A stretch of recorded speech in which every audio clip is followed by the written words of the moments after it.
Ladies and gentlemen, welcome to Casting the Spotlight episode number 148, featuring, for the first time ever, the great and powerful Tyler Staat. He is in the studio tonight. Thank you guys very much for having me. I want to thank you very much for letting me come on here and speak. I'm glad you were willing to partake. Absolutely. Give him the Oz intro. The great and powerful. The great and powerful. Hopefully I can live up to it. Let's see what kind of Houdini shit you pull. You could say I got some stuff up my sleeve. Oh man, so what have you been up to? Let the audience in on your whereabouts as of late. So I've been working a lot, but I've been most importantly organizing events for this comedy stuff coming up. So the STL Comedy Studio, we put on live events for stand-up comedy where we have people who come up with material ready to perform, and then we have people who just want to get up there and try it. So we have a little bit of an open mic / show going on where we have two different types of tickets: general admission and premium tickets. The premium tickets come with some other perks, like coming in early, getting closer seats, but it comes with a name voucher where you can get pulled up on stage. And at the end of the night, the people who got pulled up on stage, the crowd will tell us who was the funniest of the night, and then you could get booked for future shows. It's a cool opportunity, though.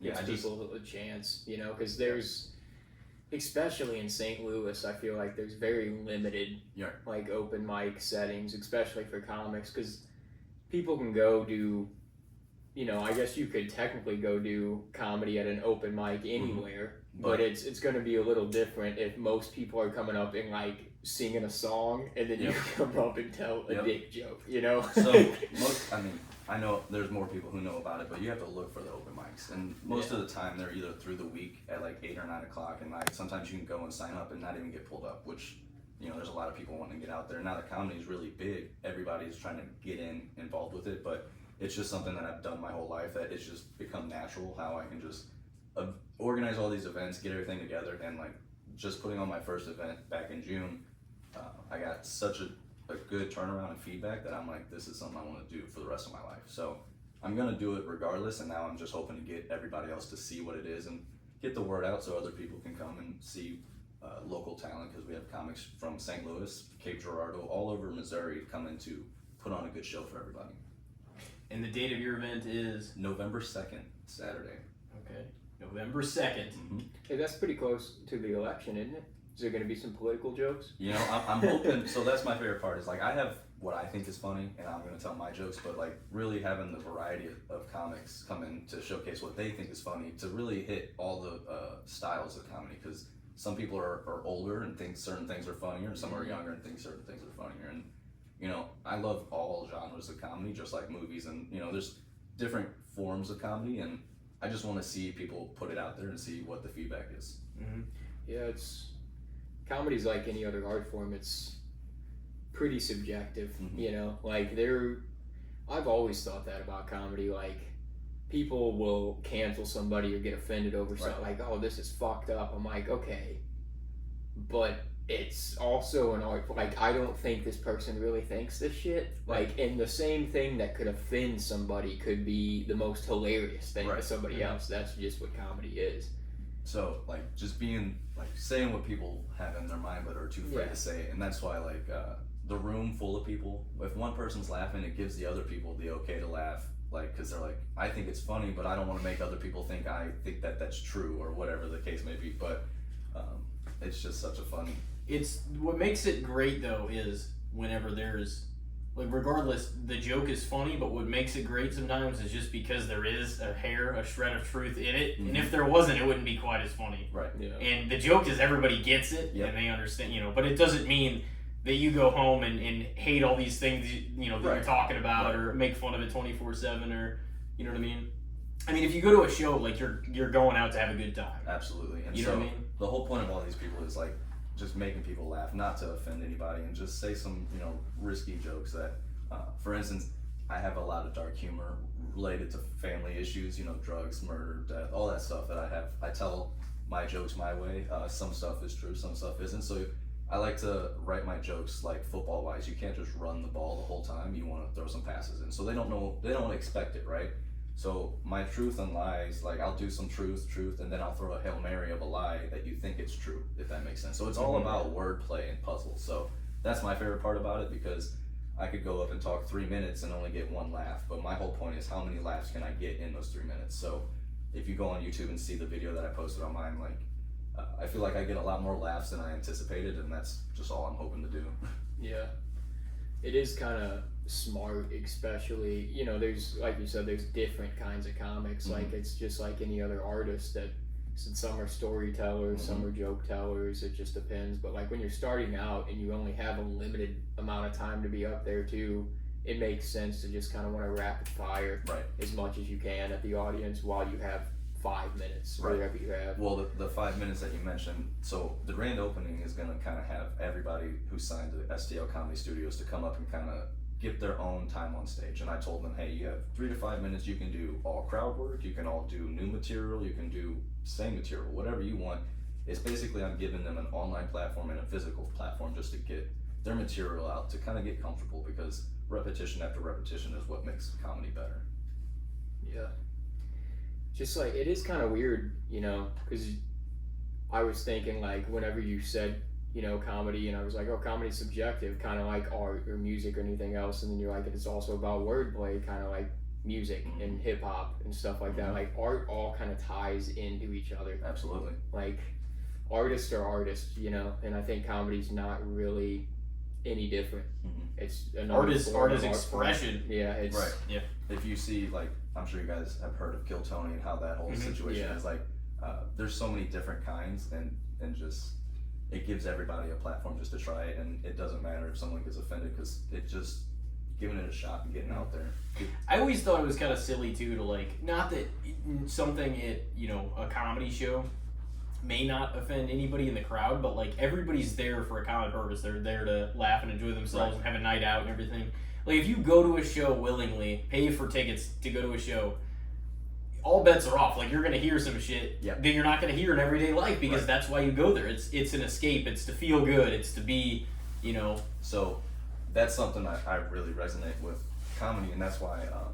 So some of my jokes are dark humor, because I haven't had like the greatest upbringing, and that's what everybody has. But the 15 minutes to 2 hours that we're laughing and joking, you're not thinking about the sick family member, the bill, your car breaking down. You're laughing and having a good, like, a good time. And so whenever I'm doing my jokes and I can get a reaction from someone that their body is just naturally laughing, they're not even thinking about it, that's what I want to get, just the joy out of it, because all the dark situations, there's a funny part of it, and you just got to find the funniness of it. So having a food truck, because we're going to be having a food truck out in the parking lot, hopefully right before, as the doors open at 5:30, we're going to have a food truck outside, get everybody fed, the bar will be staffed, so everyone will be drunk. My thing is, hopefully no one gets offended to where we got to have them get kicked out, but that's just, you know, we're going to say some risky stuff to, you know, push the line and see what's funny. Yeah, it's kind of funny, because comedy is one of those things too where you need security kind of at an event like that, more than even, I mean, and you know, I've been to concerts before, I've seen people yanked out of venues and shit. Right, and we're not mosh pitting in the middle of the thing, but there's always that drunk lady who thinks she needs to get on stage but is too afraid to sign up, so they'll shout from the crowd, and that's what hecklers are. They're too afraid to get up on stage and put themselves out there, but they want to get the attention while they're in the crowd. And I always thought that was so dumb. Like, how many clips I've seen of comedians just lighting up a heckler. I'm like, why would you do it? I guess just because you're drunk and you're not thinking about it, but like, and you want the attention on you. But I agree with that. You'd be surprised, because there's people who come up and they're, you know, they'd be giving crap during the show, and I'm like, hey, why don't you get up there? And they're like, oh, no. I'm like, then let me say what I got in 5 minutes to say, and stop interrupting my jokes. Because what's funny is, you know, I've had jokes where we've had a drunk heckler talk over the joke, and he's laughing at my joke, but he missed the punchline of the main joke. Like, he's laughing at the setup or how everything's going, and then everyone else is laughing, and then he's like, what did I miss? And it's like he's just yelling and trying to be over, but it's all good. We got people that can get him out of there. Well, that's good. Nothing hurts, or nothing, you know, won't hurt to have a little bit of security no matter what. Right. You know? Just it's like, you know, it's a just in case thing. Not that you're planning or anything happening, but yeah. Well, when people start, you know, saying stuff, and then the comics aren't afraid, because that's their time on stage. They want to say what they want to say, and hopefully get the, you know, funniness. And when someone's interrupting that, it's kind of like, I don't come to your work when you're on the keyboard and just start messing with the mouse while you're trying to type on the keyboard. Yeah, that's in a way though too. Like every comic, on podcasts and stuff, like they all talk about. It's kind of part of like the reps, especially once you start working the road and stuff. Like a lot of these guys do have, and girls, like have to deal with somebody spurting some shit out in the crowd, and like it's how they respond to it. Like if you're able to handle it, it's kind of like that'll take you to the next level. And it's always great when they just absolutely thrash the audience member that doesn't know. Yeah. Well, my favorite part is like comedy. It's all about practice.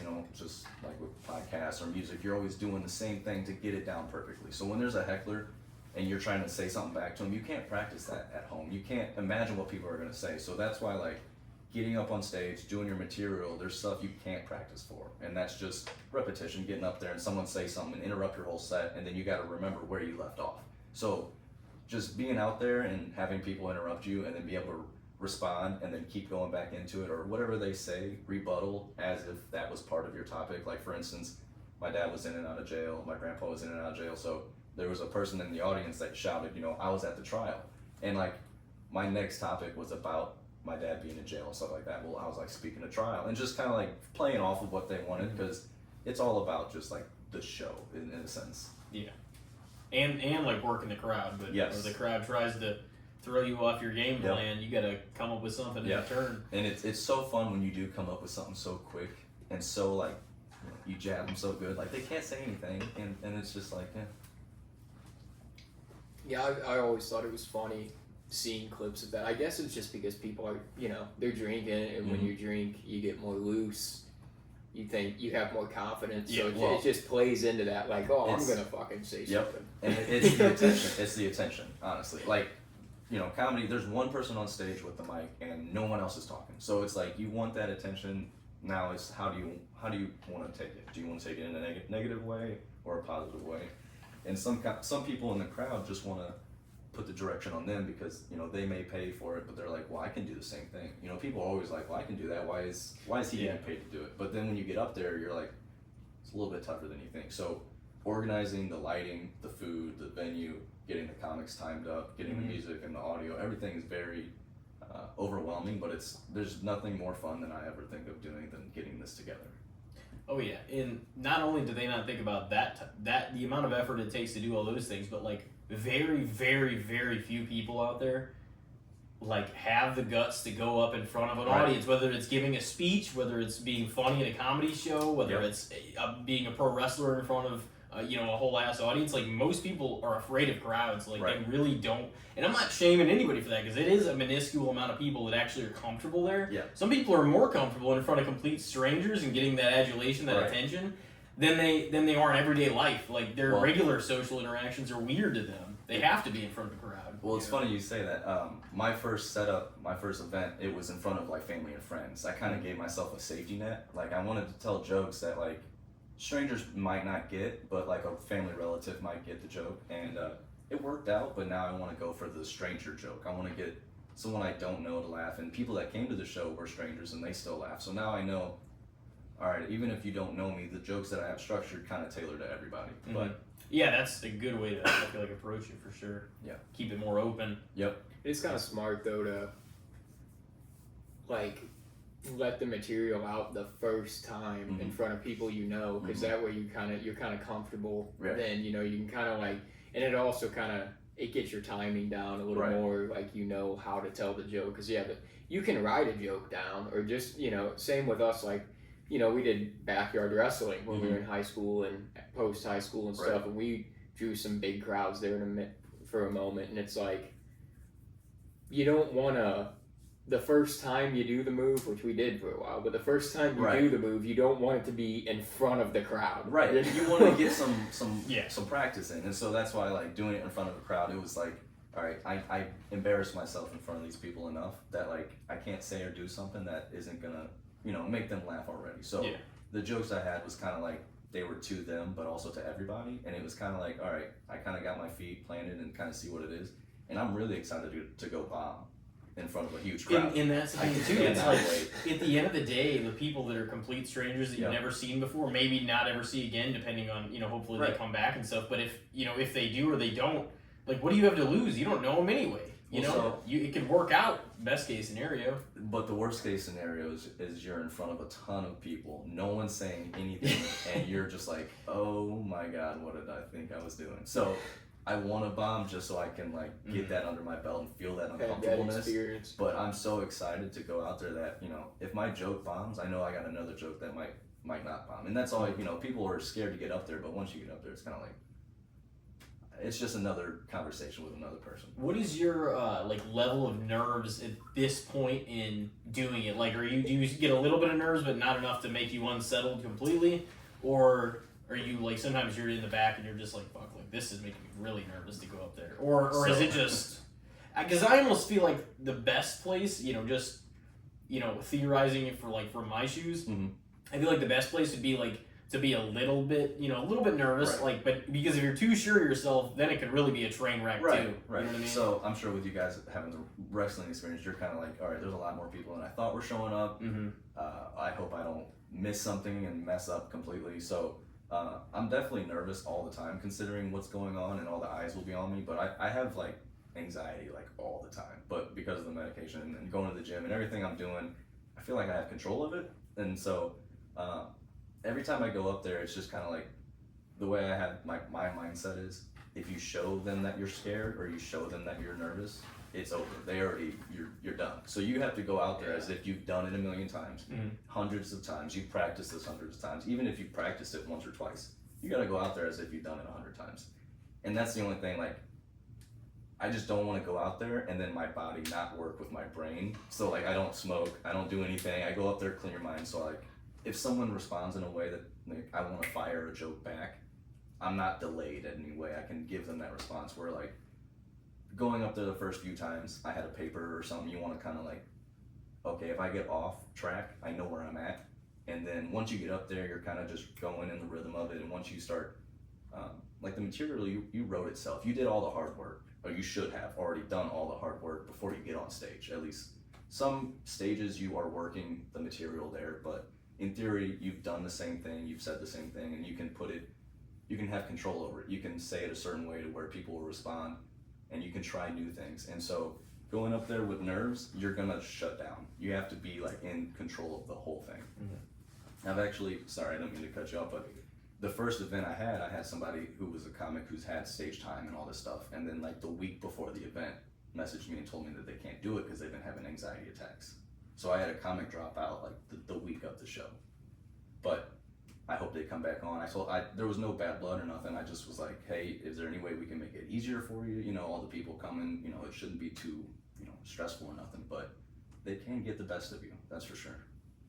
Yeah, that's any performative act, it's like having to, like, you feel confident if you're doing it to personal people, or you're doing it to the mirror or something, mm-hmm. You're like, I got this shit. But yeah, when you go out in front of strangers, it's kind of like, fuck, do I? You can kind of lose yourself in that moment for a second, like, well, we'll see how this goes, especially in the beginning of anything mm-hmm. you do. If people are watching you do it, it's kind of the same thing of if you're at your job and you have corporate come in mm-hmm. and they're like behind you, like watching you do your job. You've done it 100 times, mm-hmm. but now somebody's watching you do it. So you're like, fuck, I might fuck this up. You're like extra aware of everything you do.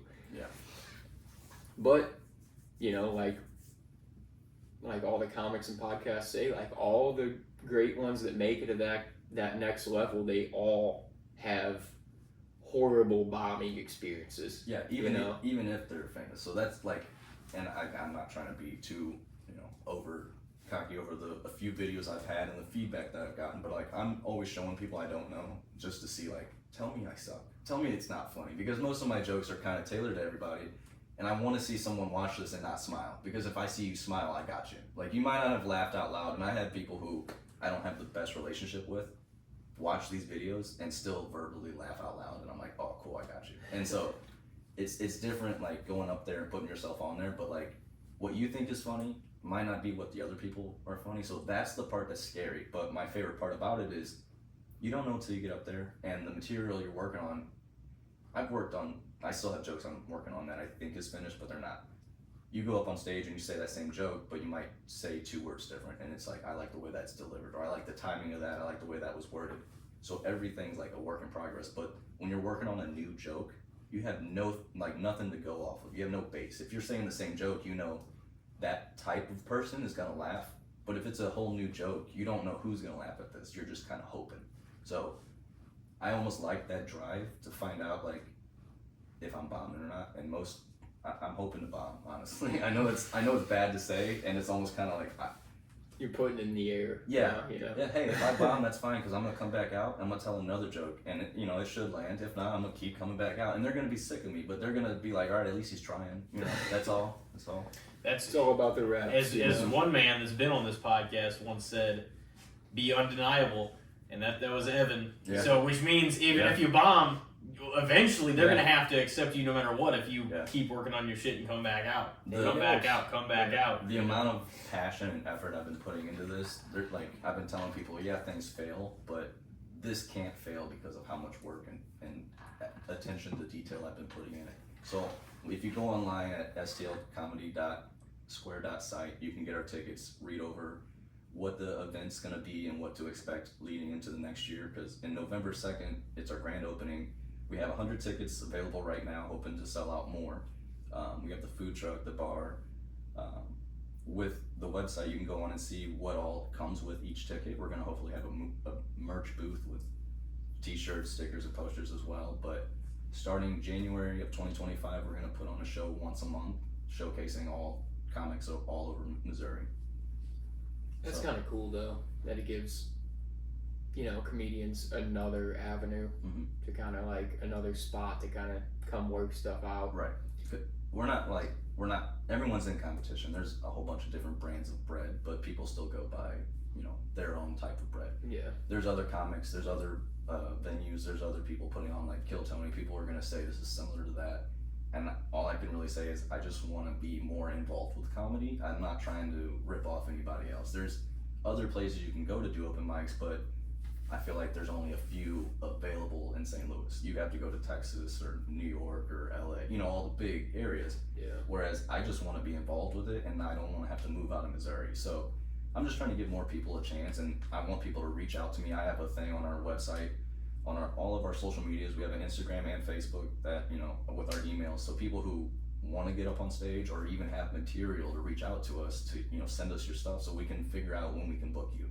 Because essentially, when we give, so at the end of the show, when someone wins, the funniest of the night, you're gonna get booked for about 2 shows, and then you can get a paid contract where you can get booked for more shows. Every month there's gonna be a different lineup of comics. I'm hoping to give each comic a different night to host their own, like MC their own show, bring in comics that they work with personally, and just give just everyone their full you take this and do with what you will. This is just a platform for us to get your name on social media, YouTube, and all over the place. Yeah, it's smart too to have like a food truck and a bar and things like that, because it pulls more people in. Yeah, they're gonna feed me and I can get drunk. Fuck, I'll go. Well, I just didn't want, the bar was already gonna I'm getting the bar staffed, and I'm like, all right, well, what do drunk people want? They want to be fed as well. So there's a food truck coming. They do like fried Oreos, paninis, loaded tacos, the whole thing. I'm like, cool, it gives you a little variety of everything. We're gonna have 2 lines at the door, general admission and the premium. So I'm hoping while the lines are there, people can kind of go and get food before the show, and as the night goes on, people can go grab something to eat. Yeah, it is definitely, I'm sure it's a lot more planning, but it's smart to have those options for people, because it is more appealing to people, you know. I wanted to make this I wanted it to have everything that you could think of, and not in a sense blow my load on the grand opening. I have a lot of things in store for next year, but I want to kind of test it in a sense. I have some things that are going to make it seem really nice, the lighting and everything, the audio and everything, the planning I've done for this. I mean, I have notebooks like stacked this big of like how I want the entrance, how I want music, how I want the wires to come in so people can't see it. Like, you don't want people to see the production of it. You want people to see the stage and all the prettiness of it. So I got table decorations. I have, centerpieces. I got anything you could think of. I've already kind of thought of it, or at least have an idea for. You want to lay the groundwork with this show so that it can give you the ability to make more, obviously. Yeah. That's, I mean, the way to do it is just to go big or go home, you know what I mean? Like, obviously, because like, you're putting a lot into this one, to make something bigger in the future, And I feel like with the whole being booked on 2 shows and then signing a contract, I feel like that's incentive for all the comics to work as absolutely hard as they can to get, to come up with jokes that land with, the audience. So my favorite part about this is, so the people that are signed to STL Comedy Studios, I have them on a contract, which it doesn't make, like, they can't go do anything else. They can go do podcasts, other shows, do whatever they want, but this is just a better verbal agreement than just saying, hey, I'll do your show. This is like, I have 5 shows that I can put you on from January to December. And if you can't make the January show, I'll put you on the February show. We can play around to where it's easy to everyone's schedule. The whole point of having the funniest of the night is to add more people to my roster of comics. Like, I was explaining this to my buddy. I'm like, college football, they send out recruits to find their star players, right? I'm, in a sense, building my college of comics. Like, I have my people my star recruits that are already signed, that are, getting paid, who have material, who have stage time, who have done this before. And then I get walk-ons when it comes to the end of the show when I have a funniest of the night, because they might not even do this for real. They just came up because they had 2 jokes that they thought were funny, and then they get booked for 2 shows, and they can kind of plan for those 2 shows and accordingly build their material, and then next thing you know, they're going to be getting paid for it, and it wasn't even something they intended to do. So I'm trying to give everybody a chance, not just people who do it all the time, because it is very intimidating to get up on stage, but in front of everybody and getting your name called, and you go up on there and you tell a really good joke, to get a t-shirt and then to get booked for 2 more shows, I feel like that's just a thrilling rush that you're like, I want to do this for real. And then, if those 2 shows don't work out, no harm, no foul. You just came up on stage for fun. But, you could potentially get paid for shows. And that's what I think, I wish that was available for me as like an up-and-coming comic.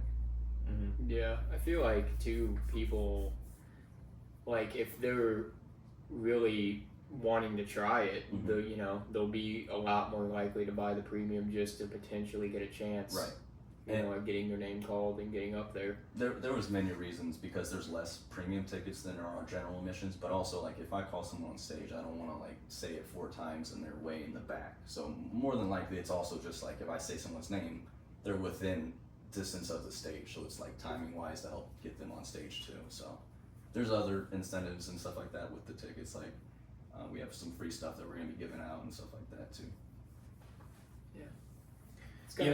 Give us some background on this logo over here. So I've always been into fish, like saltwater, freshwater. I clean tanks on the side, and it's just been a hobby of mine. And comedy and fish tank cleaning go hand in hand. So when I was coming up with the logo I wanted to do, I just thought it was kind of a funny image of a fish in a suit with a bar stool and a microphone. And it pretty much just it catches everybody's eye, and everybody that I've been talking to, they're kind of like, I like the way that it looks, and it was kind of like an accidental, I really enjoy it, if that makes sense. I'm like, do I tattoo that on me, or do I wait just a few more months to see how this goes? Because this might not even go well. I mean, you could, because you said you have it's the same fish for the fish cleaning, the fish tank cleaning. Yeah, so you could at least tattoo the fish on there, or you could have the comedy one in one spot and the fish tank cleaning. Well, so the fish tank one, he's holding, instead of a microphone, he's holding a mop and a bucket. So I was gonna do one on the back of one calf and do the other on the back of the other calf. Just I don't know. It was I'd have to be really stoned to do that. You know what I'm saying? Wait, I'm like, did I really tattoo that on my leg? I'm sure we had him in here before. I'm sure Jake Ashley would do it. That's who did my tattoos. True. He actually just won an award for it. So shout out to Jake. I know. I saw that. Shout he won his first tattooing award over the weekend. Damn. Yeah. Carnival of Ink. Mm-hmm. Oh, wow. Shout out Jake. He's been really supportive of the comedy stuff too. I want to say he was on about a year ago, and that's shortly after he just came back, and he was like, "Yeah, I just want to tell about what I'm doing," and I'm like, "Well, fuck, You know, I hadn't even seen him. Yeah. Probably damn near a decade. Yeah. So he Jake was always a good guy too. Yeah. It had been a long time since I'm I've sure seen him. you guys heard he went to basing and stuff like that. So Yeah. every year he'd come back, we go fishing, or we go to Michigan and fish. So we stayed really close, and it's I always saw that you guys would always take fishing trips. Yeah, it's you know, you never mean to have certain traditions, but you're kind of like, I hope this stays. Like, you know, when you guys first started this, you're like, I hope this stays. Like, we still do this in a year from now, and you're like, look at us, we're doing this all the time. You know, look at us, how did we get here? You know, but me and Jake we go fishing, and that dude, he's amazing. So I'm glad he won that tattoo competition. Yeah, that's his passion. Mm-hmm. You know, and he's really good at it. Mm-hmm. God damn. Mm-hmm. You guys probably got pretty close to what band? I imagine. Yeah. We and that's how a lot of my relationships in drumline and stuff like that. Like, I have techs, and I did independent drum lines and stuff like that. So I have people who I don't see on a daily basis who see that I'm doing this comedy stuff, and I'm getting the same feedback, and it's really nice to feel like I'm doing the right thing. Not even the right thing, but like you wake up, you go to school, you wake up, you go to work, the same thing. You don't feel like you're doing what you're meant to do, but like, whenever I've started doing this comedy stuff, it's never felt so natural and more fun. Like, it's not work. It's the most fun I've ever had. And so when I'm telling people, I'm like, I'm not embarrassed to tell them what I'm doing or how I feel about it. And they're all telling me like, it's about time, like almost about time you're doing this. And so when I first was doing my show back in the day, everyone was like, I mean, I thought you were already doing this, you know. And so it was really cool to see, like, the relationships I have with everybody, like from drumline and work and coworkers. It's still like, I'm still the funny guy that they remember, and it's like, it's not just everyone thinks they're the funny guy in the room, but like, I'm trying jokes on people without them realizing that I'm working on stuff. So now that I'm doing it, it's like, I've been doing this for years, you know what I'm saying? So it's just in front of somebody that I don't know is the only difference. Mm-hmm. Yeah, that's what I always saw as the most intimidating. Honestly, comedy and music are probably some of, to me, the most intimidating art forms, because everybody, like you said, you know, you can think you're funny in front of your friends or whatever, but then you get in front of a group of people you don't know, and they might be like, this is ass. Or the same thing with singing. Music. You know, and those are live performances. The crowd there, like, they don't lie. Like, they're gonna tell you how they're feeling one way or another. So with drumline, we tour all over the United States. Ohio was like our biggest championship every year. It was at a basketball arena, and there's hundreds and hundreds of people. And so, like, being in high school and stuff, that was like the first, like, all right, go perform in front of hundreds of people. And that was very, you know, nervousness and anxious. But I was always into music, thinking that's where, you know, I was gonna lead. But I think I unknowingly was like, no, I'm a comic, I need to be funny, because that's really where it is. And you can see comics and musicians go hand in hand. Like, if there's Kill Tony or any other like events you see, like back in the day in Woodstock, they had comics come out in between bands. I don't know if you knew that, and would tell jokes in between bands.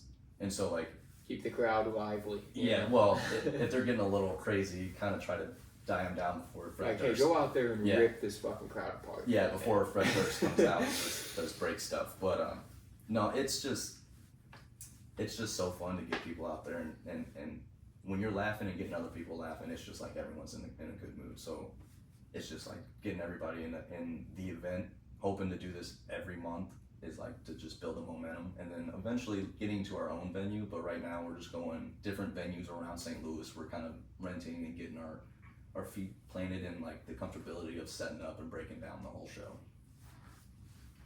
Yeah, I was gonna say it seemed like too in high school, like the marching band kids were all pretty close, you know, but like something about the drumline kids, like they just seemed like the silliest of the bunch. I was really hoping you were gonna say that. When you started your sentence with like the band kids were really close, the first thing I thought of was like, yeah, the drumline is different. Like we weren't the nerdy band kids. We were in the back smoking weed, playing drums. I was gonna say they were like kind of the silly stoners of the band. Yeah, it was the most fun I've ever had, and it gave you that feeling of being on tour. And like I was like, this is what rock stars feel like. You know, you load up on the bus with all your friends and like bags for staying the night, and you just drive hours out to some state, getting ready to perform for this event. Like, you've been working on this event day in and day out, and like you're gonna go and perform this event in front of other people, go and stay at hotels, and And I have some crazy stories of us staying at hotels that like having cops called, and like just things that had happened that the teachers in school didn't find out because everybody in the band would have gotten in trouble. And I can tell you that in a minute. But it's 10 years past. Yeah, statute of limitations. So, and you know, if the people who are listening to this, they'll know who they are. So we were going out to a band performance, and one of the drumline guys looked older than 18, as they do with a mustache, right? And they run in and they come back onto the bus, and he's holding up a packet of like these pills. And he's like, dude, they didn't ID me, and I got these like yellow hornets or like speed pills, you know, like you get at the counter. And as soon as he said that, like 3 other kids went off and got more. So we're going out to this performance, and like all these kids are like splitting up these like speed pills and stuff. And like for kids, I don't even know what they knew what they were doing, but some of them probably knew what they were gonna do. And one of our drumline guys, he was on Adderall for like medication wise, and he had drank like 2 Red Bulls and then took the speed pill. So so we're warming up. Just beating the fuck out of the drum. Well, you would think, but leading up to our performance, he was in the bathroom throwing up. Like, not stomach acid, like clear, just puke, just throwing up, and we're in the bathroom, all of us were like, what do we do? I never took the pill because I was like, I don't fuck with that stuff. But, so we're outside warming up, and our band instructor's walking down, like we're all lined up, practicing, doing, you know, simple stuff, but like everybody is pretty wired. They're messing up, their eyes are all red. The dude that's throwing up is like wobbling the whole time, just like trying to stand. And the guy's like looking at him, and he's like, all right, everybody stay still. And like the guys are standing there, but one guy's hands are just shaking, like uncontrollably. He's like, what'd you guys, like he knew right away someone was on something. He's like, what did you guys take? I need to know right now. You know, somebody had to come clean, we had to do it all, but we didn't have time to like not perform, okay?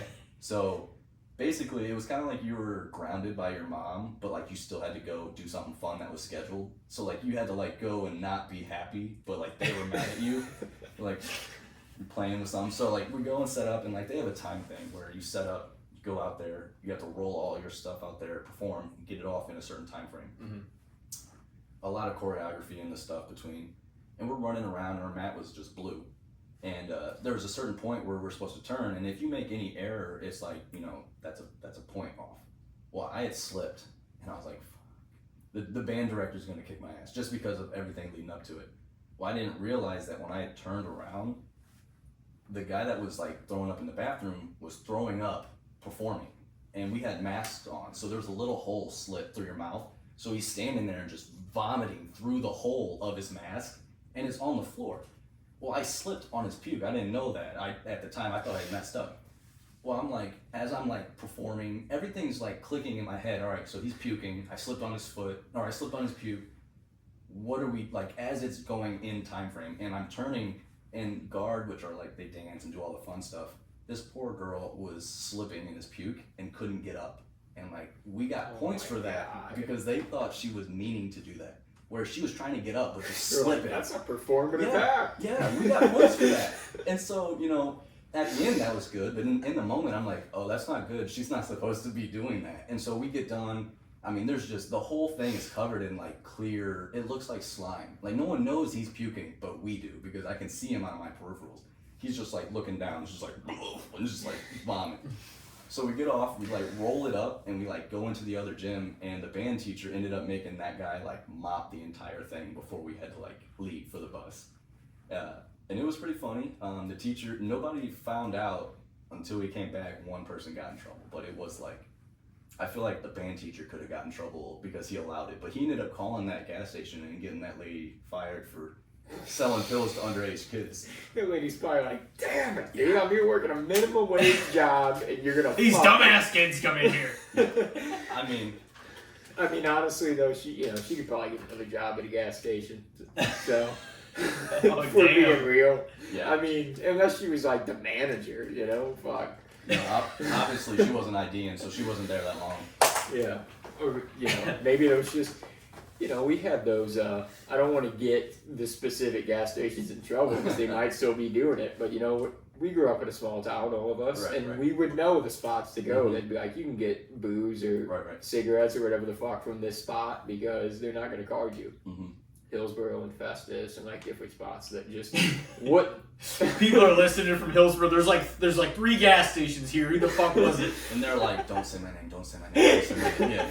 We ain't saying shit, man. You guys were OGs when we were in high school. Whoever heard me tell that story, everyone who was a part of that knows who the person was throwing up. That's all I'm gonna say. They know who that person was throwing up. Man, that was dude. Yeah, we had kind of a similar thing where we bought some of those caffeine like speed pills from a gas station before I don't even know why the fuck we did this, but we bought them before a movie because we were both tired. It was like the Child's Play that came out, like the one that like the reboot one with like Mark Hamill was always in 2019. So we took like a couple of these each and went into this movie, and like 20 minutes in we're both like hands all clammy. I'm like, dude, my fucking heart hurts. Like I think I might have a heart attack. Like I was like, I'm never gonna buy this shit again. Like, for a movie? Like it couldn't have been like Need for Speed or something. We where were you like felt like you were in it. You we know? were under the impression that we're like, well, neither one of us got a lot of sleep, so if anything, this will help us stay awake for this movie. But like, I was just like hands clammy the whole time, and I was trying to get comfortable, and I was like, God, I fucking can't wait till this wears off. Like I remember like feeling a certain way, being like, man, this is not a vibe. Yeah. And I didn't want to like make him feel weird, but then I looked over at a certain point and I could see he was like white knuckle in the chair. I'm like, oh, we're in the same spot. That is the best feeling of like dabs mess me up way too much. I don't really smoke dabs because like the level of high is like I like to be stoned. I don't like to be like dead. You know what I'm saying? So it's like incapacitated basically. Yeah, and I get it. You know, people can handle dabs more than me, but I can't. I fucking pass out every time, or unhealthy things. Well, when you're freaking out because you're too stoned and you're like, man, I'm in my head, I'm too stoned, I don't want to kill the vibe right now, and you look over and your other dude is just like passed out, not even awake, and you're like, oh, okay, cool, I'm not the only one dying over here. Like I can kick back. Yeah, I'm so glad edibles are legal now because I've had a buddy, or actually my uncle called me. He's like, dude, I drank a big 24-ounce Red Bull and I had a 10 milligram gummy, and I just had the ambulance leave my house because I thought I was having a heart attack. And I was like, dude, you're too old for this. He's like, dude, I'm like 40 and I legit thought I was gonna have a heart attack because I had an edible and a Red Bull. I'm like, what did the paramedic say? He asked me if I bought them from the same dealer. And I was like, he goes, Red Bull? Well, no, the edible. And I'm like, what do you mean? He goes, he asked me if I went to the same dispensary, and I said, yeah. I'm like, okay. And he goes, and he asked me if I bought them from the same person at the dispensary. I'm like, you think dispensary people have like a different batch of edibles that they're just pulling out? Like, I brought this one from home, dude. Like, I'm gonna fuck this guy up. Yeah, it's a 10, psych, it's 100, you know? As if that's even legal to do at the dispensary. Right. I'm gonna pull out my own shit. Right. I baked these at home. Just makes a barely legal thing illegal all over again. Well, I mean, that's why, like, if I'm ever, like, there's never going to be a chance where I'm by, like, any famous celebrities. But if there is a chance, I'm going to keep a pre-rolled, like, blunt or something from the dispensary because they're never going to smoke with someone who, like, rolled their own because you never know what's in it. But, like, it's from a dispensary. Like, there's so many things that it's okay. Just... Yeah. That was my uncle, one deer season. This was a few years back now. But I brought down weed, and he's been a stoner forever. Mm-hmm. Like, he fought in Vietnam, like, he started smoking then. Yeah. And I'm like, you want to smoke some? And we were already pretty drunk, and he's like, fuck it, yeah, why not? So I like packed some, and he took like a couple of hits, and he's like, shit you young people smoke is fucked up. I got this uncle in my family who, he doesn't really come around a lot. Every so often he'll be around, and he's kind of like the black sheep of the family. And like, I always smoke weed, I've always been vocal, but I'm respectable. Like, I'll go outside and smoke and stay out there and then come back in. But every time I go outside, he's like Snoop Dogg from Half Baked. Like, I don't know if you remember that. He just smokes half the joint. Well, no, he smells it and comes up. And like, I didn't even know this dude smoked. So the first time he comes over, he's like looking at me, he's like, what you got there? And I'm like, weed, what are you talking about? Like, I always smoke weed. He's like, oh yeah? I'm like, you want some? He goes, yeah, I'll take one. I'm like, all right. I always get high percentage weed, like as high as percent as you can. And I packed a couple bowls and I let him hit it, and the same reaction was just like, yeah, no, I'm good. Like, he only took like 1 or 2 hits. It's like, I'm good. I'm like, yeah, time is now, old man. Like, probably like from the dude from Malcolm in the Middle.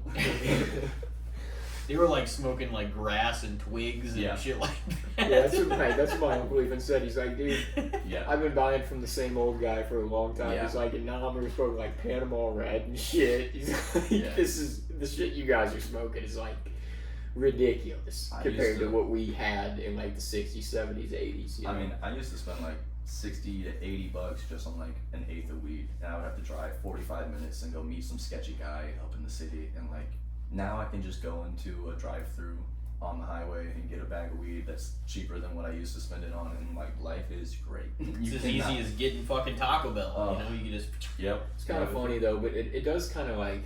There was a comedian, I think they had a joke about that though, that was like, man, like smoking weed used to be kind of cool and taboo, and like, you know, you like, oh fuck, we gotta hide behind this like Taco Bell in the woods and like smoke a bowl and shit. Mm-hmm. He's like, now like your grandpa's smoking weed. Mm-hmm. He's like, it's not as cool anymore. Yeah. The mystique. Well, and that's the thing too. And this is another thing I don't think any of us necessarily need to like hide from. But like once you turned, 21, if you had a drink or whatever, like the mystique was gone. It wasn't like necessarily, not that it wasn't fun or couldn't be a good time, obviously drinking, but like the mystique was gone. Like we're of age, we can just walk in anywhere and buy a 6-pack, buy a tall boy, buy a case of beer, whatever. And like, it's kind of weird because it does change the feeling of it for sure. It's nice for the convenience, and then you can, at any point, you can just go get some for yourself or for whoever else.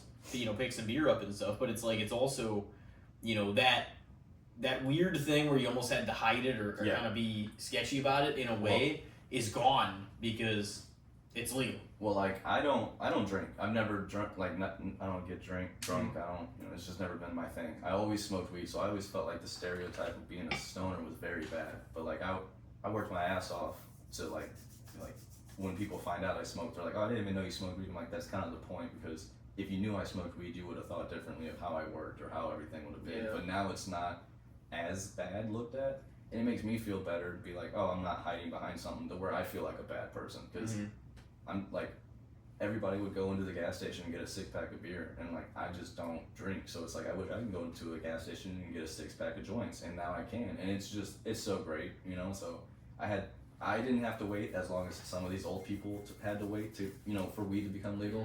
So I'm just trying to take it for what I can and be happy about it. But this weed is great. The weed is great. Some of the stuff we get now is wild compared to, like you said, whenever we were younger and we're like, dude, the first time I ever smoked weed was out of a makeshift fucking Dr. Pepper can, that was just some dirt shit, and it's still, you're like, oh fuck! Just because there was like the mystique. You think you're stoned and you're not even stoned. So that's And you gotta be like, oh shit, is somebody coming?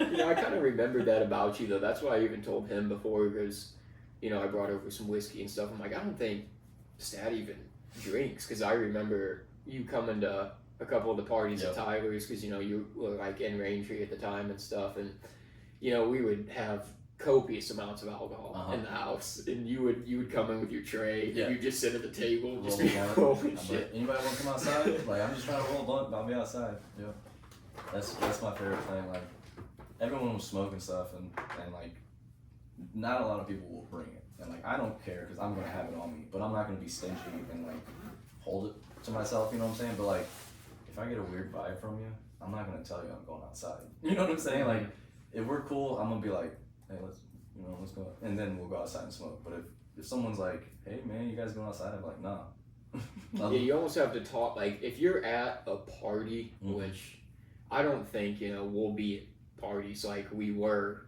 at an era ever again. But when you're at a party with like 80 plus people, especially, you're like, you almost have to talk with your eyes if you're about to smoke weed. Because you're like, everybody is gonna I'm gonna get one hit. Well, I got another puke story, and I don't have a lot of puke stories, but it's ironic that we're talking about them. But you're talking about smoking, and like, so if you're at a concert or something and you light a joint and you hand it to somebody, you're never going to see that again. Like, you have to follow it with your eyes and be like, hey, give me it. You know what I'm saying? Like, you light a joint at a concert, you have to hold it down, like, by yourself so no one sees it. Or if you hand it, it's just going to get passed off.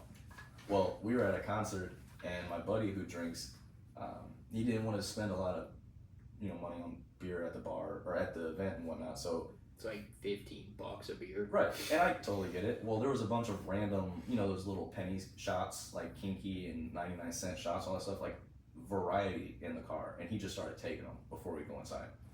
And I don't drink, but I knew that was not a good idea. But hey, I'm not the guy who drunk it, right? So we go inside, and like the venue is really open. So it's like first person up there. It's not like seating. You just go up there. And so we were very close to the stage. And as the people are coming out, he's drinking and we're jumping, having a good time.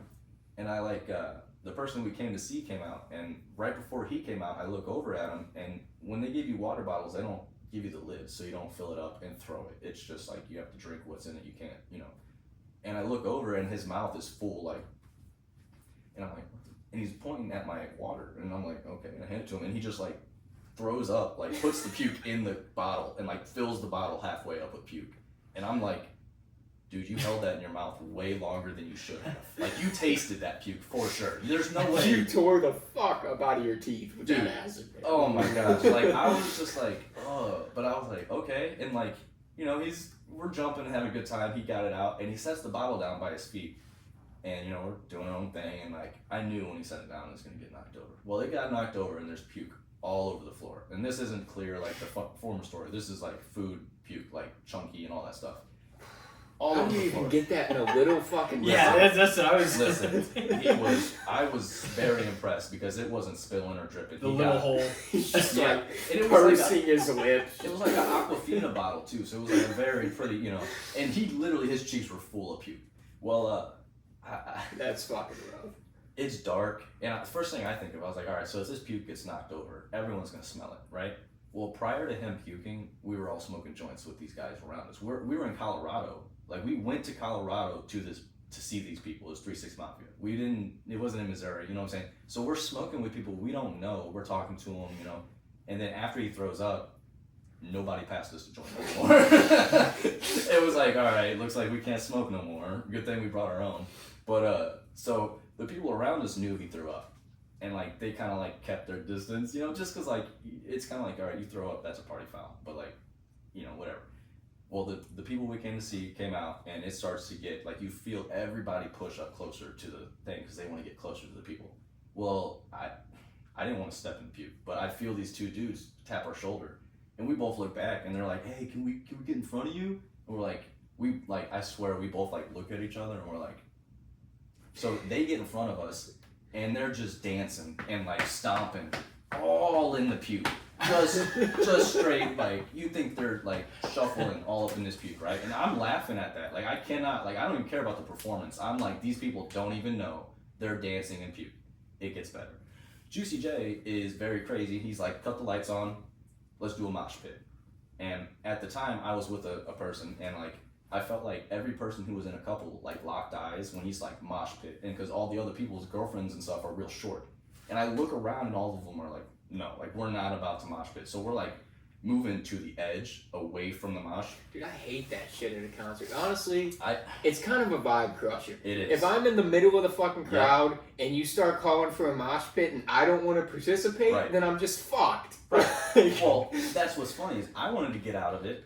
The person I wanted to get out of it, the dude who threw up, wanted to get in it. And I'm like, no, dude, you just threw up everywhere. I think the night is kind of, so I'm trying to pull him away, and he's bumping into people. And this dude who's like big and tall, he turns around as if he's going to punch him. I was like, no, he's drunk. Like, and he was just like he gave, I was like, dude, come on.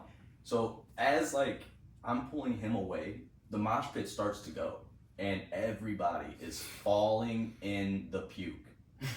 Everybody is slipping in the puke. So I was just about to ask him, like, did somebody else slide around this shit this occasion too? Well, let's just say just the middle of the mosh pit, just in the puke. Slipping and sliding. You think I'm joking, but we were literally in the middle of the front stage area. So when the lights came on, you could see everything, and I could just see the puke everywhere. And like people are moving, and we get up to the side, and the mosh pit's going crazy. And so my first thing is like, I'm thinking when we get up to like the safe area and everything's going crazy, I'm like, I wonder how many people are gonna like get done with this mosh pit and be like, dude, I smell like puke. Like, or just look at the back of their jeans and be like, oh, fuck. Dude, I didn't have hot dogs. What is this? You know, and it's just like, oh, man. But, hey, I'm just glad I didn't step in it. I'm glad I didn't fall in it. But we got out of there, and I will never let this guy live that down. Every time I'm like, hey, you remember when we were in Colorado and you puked everywhere and those guys fell in it? And he was just like, dude, don't talk about that. In a water bottle, then he knocks over the water bottle. Yeah. Well, it's honestly, that's some precision, though, to be able to get most of it in a little water bottle. Absolutely. It's pretty wild. I'm a sissy when it comes to puke. Like, I can't. Like, I'd rather. Some people are just like, get me as far away from that as fucking possible. Right. And I was like, damn, dude, you held that in your mouth. Like, for me to be like sitting here, we're sitting, and he taps me, and I look over, and he's like, and I'm like, I wasn't even done with the water, but he threw up in it, and I was like, I guess I'm done with the rest of that. Yeah, dude. Yeah, mosh pits they're not my vibe. I went to the Suicide Boys when they were at the factory. Yeah, how was that? My brother went there, so I'm sure. They rose up in caskets to start the show, and the caskets opened, and they walked out, and that was pretty sick. That sounds pretty cool. But they called for a mosh pit at some point, and luckily, I was with, I don't know if you remember him, Aaron Beaver and his girlfriend at the time. We were there, and we were far enough to the edge where I'm like, all right, we're not gonna get involved. We're not gonna get fucked with this thing, and people just started going at it, and of course, a fucking drunk dude fell, and they're like, oh, well, hold on, guys down and stuff, and they're trying to pull him up, and the crowd's booing and shit, and Ruby's like, everybody chill out, he's fine, he fucking fell over, and that's why I'm just I would be that guy to fucking fall over. I'm I'm not a big guy, Somebody always takes it too far in a mosh pit. Most people are just bumping into each other, shoving a little bit, jumping, having a good time. But there's one guy that's trying to fucking lay people out on their back. And that's why I don't want to get involved in it. I'm somebody wants to ruin it every damn time. They see it as their chance to get away with some violence and it'd be legal at a concert. Well, I didn't, you never expected that. I guess at a rap concert, but I was just when he turned the lights on, I'm like, all right, this is cool. And he said mosh pit. I'm like, this is not cool. I was like, I just want to get out of here. So it used to be reserved for metal, and now hip hop artists are doing the shit. Travis Scott's big into him and shit. Well, I don't think his mosh pit was intended, right? Well, he was big into mosh pits before that happened. Okay. But all that yeah. But the Astroworld stuff was because apparently they weren't good enough about blocking off entrances, and people were just climbing fences and getting in there and stuff. So way too many people were in there than there was supposed to be. Yeah. They maxed out. They were thousands over the maximum capacity for the venue. Well, speaking of thousands of capacity, I'm hoping to have thousands of capacity at my show on November 2nd at STL Comedy Studios .square.site. You can get your tickets right now. But we're hoping to have at least 100 to 200 people, not thousands, but you guys gonna have a mosh pit? No, hopefully not. At the comedy show? I mean, hopefully not. Hopefully there's instead of a mosh pit, it's a smoke ring. We all go outside and just pass joints around in a big circle. Above all that, hopefully there's no pukers and puking in water bottles. At least make it to the bathroom, dude. That's my big I'm good about making it to the bathroom always, no matter what. That's good. There's bathrooms. If I'm gonna vomit, if I feel it happening, I'm gonna get as far away from the public eye to do this as possible. Yeah. Well, it's kind of like that old, you get sick or a creature or an animal feels like they're dying. They go away from everybody. Right. Because they want to take care of their business by themselves. And I feel like that goes back to that's just our human nature. You know what I mean? Just to go as far away from everybody as you can. I usually have a minute to where I kind of know it's coming on. I'm I gotta fucking bolt it to wherever I'm going. Both situations, I don't think they had a chance to leave. The one guy was kind of trapped in the bathroom, and we had to go and perform. And then the other guy was trapped around 100 to 300 people around us trying to go to the concert. And would you guys stop going to the concert to throw up? I did go to the a bathroom? Music festival. Really, you would wait and go to the but that's because a music festival, people perform all day. Right. So you're not missing much. I had to fight my way through the crowd still, but I'm I could probably just vomit right next to me, and maybe the people around me would notice, but that'd be it. But I was still I'm not doing this shit, dude. I gotta get out of here. Well, what I think would be the smart move to do is like, you don't want to lose your spot, right? You don't want to go up and then fight your way back. You're not getting back there. Throw up, and people will give you space. So if you make your own, you know what I'm saying? You can have a little lawn chair where you're at. If you throw up in a big enough area, people are going to give you your space. So it might be a good way to make more room at the concert. That is true. Honestly, I'm to the age now too at events. I'm like, dude, if I am shoulder to shoulder with someone and the most I can do at a concert is bob my head, maybe throw my hand up a little bit, I don't want to be up there. Yeah. Like, I want to be further back where I have room to breathe and move around. Like, I saw Bass Nectar at one of the music festivals, and his fans are like the fucking worst. They'll come and crowd the stage like hours before he comes up. So by the time he comes up, there's just like a massive group of people up there, and I was in that. And I was like, this is not a vibe, dude. There was a guy next to me that was like trying to push everyone like out of his way just so him and his girlfriend could dance. I'm like, dude, if you guys want to dance, why don't you fucking go to find some space to dance? Because nobody has room. Yeah. Like those guys that are so big, like, all right, you're gonna push every little person out the way, but then like the one little person that's up against the grate, like right before the stage, just getting sandwiched, like completely up against them. That's how the Astroworld shit happened. Yeah. That happened to Riley actually at a concert we went to. She got pushed up against the stage, and like for months she thought she like broke a rib because her ribs were just all fucked up. She like had trouble breathing and shit. I'm like, yeah, that's just the problem with packing venues with people, because there's just, you never know like how a crowd of people is going to react with one another. And so like there's two things to go here. The one concert I went to was Kevin Gates at the pageant, and like it's just an open venue, and there was a huge fight that went in the middle, and like, you know, they're yelling for security, but you can't get security through the people to get to the fight. So like, you know, you're just in a crowd of people, and you're like, what do I do here?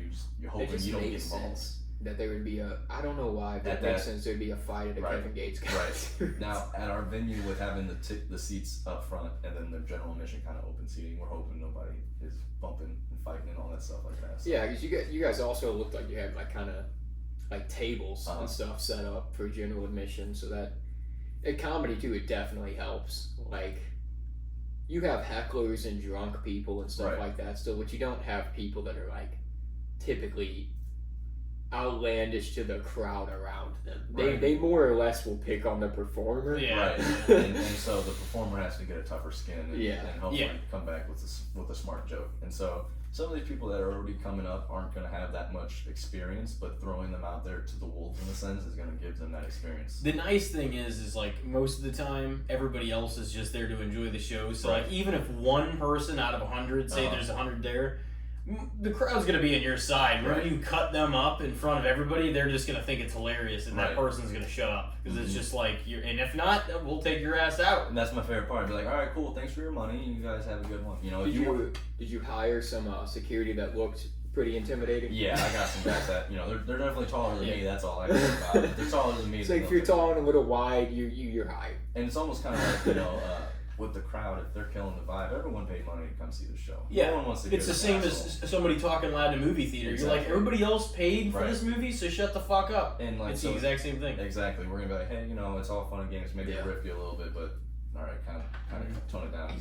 You get one more time, and then you get out of there. But I already got a couple jokes like in my back pocket for a couple people. I don't even know who they are, but if they say something, I already got something ready to fire at them, ready to go. So I feel like I got a lot of stuff I'm ready to, like, I've been practicing on that I want to get out there and see how it goes.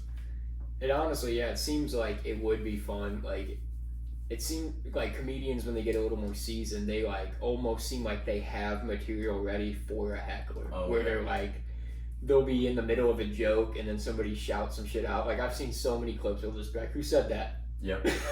They're just immediately ready to attack. Yeah, with clips, go ahead. Oh no, I was to say, with clips going out, everyone wants to be a part of those clips, and we'll yell out at comedians, and sometimes it's fun, but like you said, they have some, like, if they say this one word or they say something, you can just attack them on something, and you know, people people are very self-conscious on what they have, whether it's if they're bald or if they have something on their face, if they have a mole or something. So the moment you find somebody's like weakness, game over. You say one thing about a chick's weight, oh, the whole crowd is on your side immediately. Yeah, that's, I mean, really, if you're the heckler, if you are the problem that started it, the crowd's not there to defend you at that point. They're like, you're fucking up our night. Yeah. So before we get a break, because we'll be doing that in just a second. For sure. Do you who's some of the roster, I guess, that you've assembled for this show? Okay. Tell us a little bit about. So I have Marlon Mack. He's from St. Louis. He's been performing at Healing Comedy Club. He's going to Funny Bone, and he's won a couple of competitions. Mm-hmm. I have Nathan D. Comedy. He's done some comedy at Healing as well, and some Funny Bone. I have Austin Campbell, who he lives down in Cape Girardeau, and he's been hosting his own events and putting on a ton of comedy down in Cape Girardeau. What I'm hoping is with him coming up here, he can bring some of that with him, or just get another chance to get his name up here, because originally he graduated with us up here. Yeah. So we're gonna have him on the podcast too at a point. Yeah, we were thinking about it. Yeah. He's a really great guy. I got Ian Locke. He's been on your guys' podcast. He's a funny guy. I just love getting these guys together and like seeing what jokes they have, and like all of us kind of like talking shop. Like when you guys were doing wrestling, I'm sure you guys had a move that you liked, and you're like, I like when you do this, but we should finish it with this. Whenever you're talking comedy with other people who just love comedy, it's so fun. It's like you're working on something together. And then when you tell someone, I think you should say this at the end of the joke, and then they go up there and they say it at the end of the joke, but you weren't expecting them to do it, because you're like, hey, I'm gonna go watch his set. I know what he's gonna say. And then he says something that you weren't expecting. It is the coolest feeling to be like, hey, we worked on that. I remember when we just like, he only had this much and then we worked on this much. That's working on comedy is really fun. It's fulfilling, sounds like, too. It is. And at the first event, it was so cool because I sat, like the whole event I organized, I was the last one coming on. So I was at the very back, like making my way up to the crowd.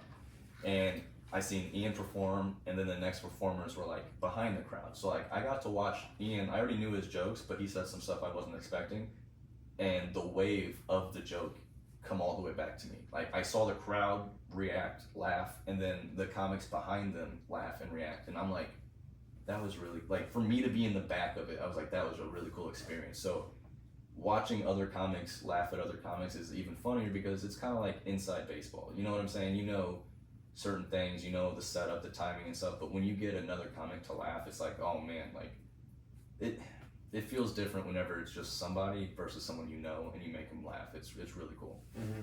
It's really cool that like you're putting together this event in general, and like Ian, like Campbell, you and Ian, like will all be in the same show. Like that's really cool to me. We have, because we all had high school together. Right, and so I put it all on our Hillsborough pages. I put it everywhere. Like we could all use your support. There's other, so we have sponsorships, and it's funny that you said that. So Ryan Ochoa, the realtor that we graduated with, he's actually one of our sponsors as well. I saw that. Yeah, so we have a lot of hometown people helping support this. Evan Elder has said he's gonna help support. Some Hillsborough pride. Yeah, so I really just want to get it together for like all St. Louis as well. But like it's just so fun to put all this together and just have a list of different people to come out and put different forms of comedy out there. Yeah, I kind of thought that was cool too, because like you said, like Ian and Austin and we're in it, but like I thought it was kind of neat that you got other comics that I'm like, I don't really know that guy. Right.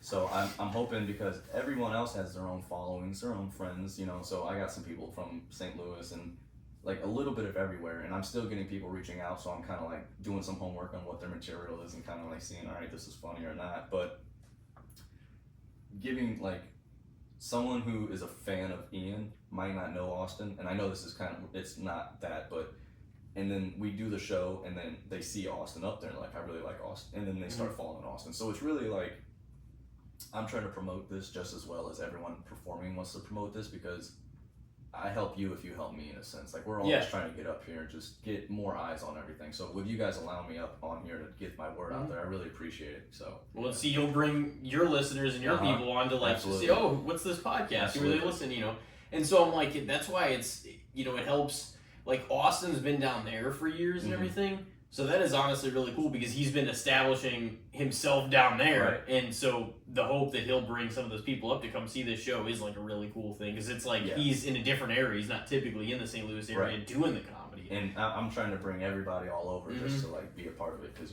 not all of us can fly to Austin, Texas. Not all of us can fly to LA. So like, let's just kind of do what we can here. And I'm really excited because the feedback I got from when Austin signed with STL Comedy Studios, there was a lot of people who was very supportive of him. And I'm like, that's great, because I know the type of person he is. And so like seeing the feedback from everybody that's signing and being a part of it, it's like a great feeling that it seems to be going in the right direction. Oh yeah, and very few things, and I'll just, because we've all created things or helped, collab and create something together. It's like very few things in this life ever feel better than actually creating something and making it your own. You know what I mean? Like, and delivering on it. Like once you actually do it, like that's the thing. Like, it's the podcast and the blog that it's one thing. Like, because we shoot a lot of episodes now, so I maybe don't like. It's nice to see the work we put in over time, but like when we would wrestle and stuff too, like there would be the nervousness before the show, but once you delivered and it was over, just the feeling of satisfaction, being like, God, like we actually did that shit, Yeah, no, the event I put on in June, I think it was June. It was one of the first events I put together. I had worked 2-3 jobs, paying for everything, getting everything situated, because I just wanted the color scheme from a suit that I put together, the color scheme for the whole event with the table decorations and everything, and then having the final setup and the walkthrough the night before the show. It was so like gratifying that like I was crying, because like I didn't even mean to cry or get emotional, but like all the hard work that I put into it, you can kind of see it. And then after the show, like it was such a great feeling seeing everybody's face that was smiling, like watching them come into the venue and see all the attention to detail, like the silverware gold wrapped in a gold napkin with a purple accent. Like everything was so like every little thing I did was noticed, and that's all you want whenever you put so much time into something. Well, and think about it, it's like something that you create, love, have passion for that thing that's important to you to bring joy to other people. That's the best of every world possible. And that's, you know what I mean? That's all I'm trying to do. Like any money that's coming into this is not like the comics are being paid, the venues are being booked, there's more equipment. Like it's not like I don't care if there's no money being made at all. I'm still gonna do it because I'm gonna fund it by myself. I'm gonna book the venues. I'm gonna get the equipment, and if you guys want to come and be a part of it, I'm gonna put it on because it's something I'm very passionate about. And I know there's other people that are just as passionate about it. And this mantra that I had this whole time of like, if you build it, they will come. It's been nonstop, like comics or sponsorships or just blessings throughout this whole thing that has been just going too easy. I'm almost like, all right, is someone like playing a prank on me? Because like, there's no way this is this fun and stressful at the same time. Yeah, I mean, if you stick with it, I'm sure, and like eventually you'll have to work up to the next level. That's where the stress comes in. Like I feel like starting it up, it really is just putting in the work and actually sticking to it and making it happen and establishing yourself. Like we're kind of at that point now too, where we've upgraded equipment and stuff, but it's like we've established ourselves. We're consistent, but now it's almost like we talked about sponsors before the show, like taking it to the next level. That's what I think is like, I think you guys do like very well with the consistency, the topics, and how you're able to bring people in. And now that with you upgrading the equipment, I think you're just getting to that next level. And there's always that balance of like making sure you're doing like, you're not just focusing on the equipment, you're making sure you're getting sponsorships, you're writing delivers, you're setting up future appointments, but it's always like, all right, how can we make it to that next level? And honestly, the best way is like advertising wise, like getting your name out there, because I think you guys are great people, and just like my show, I'm just like, I hope it's a great event, but it's just like getting your name out there, because you'd be surprised. I'm a month or two away from my event, and people won't even know about it until the week before that they'll hear about it. And so I'm trying to get all these tickets sold and anticipate like, all right, at least they heard about it, and then I can add more tickets to anticipate people showing up. Because that's my thing, is I'm afraid of people showing up at the door and we sell out those 100 tickets or whatever. And it's like, I mean, we can add more, but I don't know how much this venue can really fit. We have an idea of it, but it's just like the first event that we had was like 40, 50 people, and it sold out within 2 weeks. Now this one, about $100 or 100 people, I'm sorry. And the pricing on the tickets isn't too much. It's $15 for your general admission or $25 for your premium, but the premium definitely comes with some other perks. But going out there and then having all the people come out to the venue is like a little overwhelming. So I'm hoping we can at least have an idea of how many people are going to come once the tickets sell. that's the thing you realize too when you start being a self-promoter, you know, you start like working on something for yourself, like just how hard it is to consistently keep your name out there, because social media is so polluted that you can unintentionally get buried in the nonsense. Oh yeah. Yeah, the algorithm. I know something is happening though, like as the years, you know, have gone by and we've like kept doing this podcast, is like whenever the first question after I haven't seen somebody in 6 months is, "Oh, how's the podcast going?" Right. It's like that's the thing that you thought of, like, or you saw me, like, is the first thing. You know what I mean? And your consistency, that's, I feel like everybody's checking it out. We've gotten that like a lot. Like that's like the number one thing people ask. They're like, "Oh, I listened to this podcast, you know, that you had on whoever, Ian or somebody else, you know, Evan." And I'm like, well, something's going on. I don't quite know what always, but people are listening. People are talking. You know? It's the consistency, the passion that you guys are putting into this. I feel like it shows with the consistency. And going back into that, you know, one of the wildest things is like, you know, years ago when me and him first started listening like pretty religiously to like different comedians' podcasts, it was like comedy that partially or in a large way, you know, maybe even a majority inspired us to do this podcast, because we listen to a lot of comedians' podcasts. Absolutely. So I wanted to do a podcast, but personally I feel like that kind of limited me to where like I'm running out of topics if I don't. Like you know, so like you two together, I feel like I've been carrying this thing very well in a way that you guys can balance each other's back and forth and everything. So I'm glad that I'm able to come on to your podcast to talk about it, because it's so like, you know, the more you do it, the better you get, the more people hear about it. So as long as you're continuously doing it, I think that'll show. In one of the questions that we always got, like earlier on, especially like the first maybe 30 episodes or 40 episodes, was, you know, they're like, you guys don't run out of things to talk about. It's like, you know, in a way it almost gets easier, because you would think that at first you're like, oh, what can we cover? What can we cover? But eventually you start kind of pulling at the thread and like telling about your life and your opinions and your experiences and everything else. And like, then it gets easy because you start talking about current events, things that are important to you, have different people on, and every person that comes on, the dynamic of the conversation changes all that much more. Right. So it's like it gets really easier. Like there was once a time when we're like, man, we gotta have a few things to talk about. Like we could have something that's the main subject, maybe of the episode or whatever. And like we were thinking about it in terms of like in a different way than we do now. Right. You know what I mean? And like when you watch the comedy podcast, you're always like, all right, this sounds different, this sounds better, what equipment are they doing? And so it's so like relaxing when you put a podcast on and you just do whatever you're doing and you just listen to other people talk, and you know, you think, man, they're thinking the same thing I'm thinking, and it's just so nice to have that on in the background. And like I feel like it also gave everybody a window into seeing, like everybody that has a podcast, not necessarily us, because people that know us personally hang out with us, or you know, we see family and friends and stuff like that, but like especially like celebrities and comedians, actors, actresses, and people like that, like you're like, wow, like you relate to them more on like a grounded level because you see the person and not just the person on screen. You know what I mean? You see like who they actually seem like they are. Right. Because once you have hours and hours and hours and hours of you recorded out there, you feel like you get to know somebody a little better. Right. Rather than a 10-second soundbite, you're like, that person's a piece of shit. Right. It's like, that's not indicative of who they are. You could take a clip of any one of us and you could say that. Right. You know what I mean? But that's disingenuous. You learn way more about a person in a 3-hour conversation than a 10-second clip. Right. And with you guys, I'm sure you guys are like, did we already talk about this? And you guys have probably so many videos. And yeah. Well, and that's the thing too, is like maybe we did talk about it 56 episodes ago. Right. Guess what? What if somebody tuned in now that never listened to that one? They don't know that. And that's my favorite part about comedy.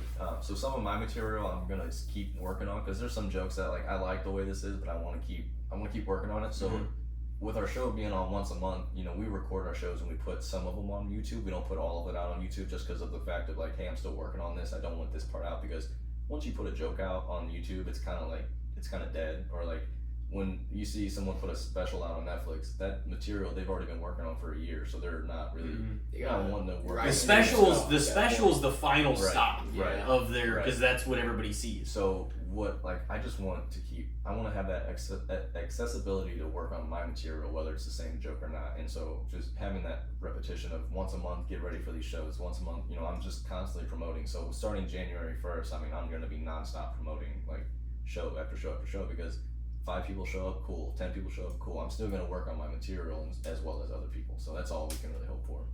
Well, and that's the thing too, is like any, you know, opinions or like just even doing comedy, like that you have, as time goes on, like you might change your way of thinking, but you also can refine your takes on things and sound just like you know what you're talking about way more than you did. You know what I mean? I mean, there's still every comic is like finding their voice in a sense of like what they want to talk about, how their jokes are, and you know, you don't really know that until you hear what people tell you, because you don't know how people perceive your jokes. You can be saying a joke a certain way and they take it completely the other way, but that's just the whole fun of it, is just working on stuff and seeing how people take it.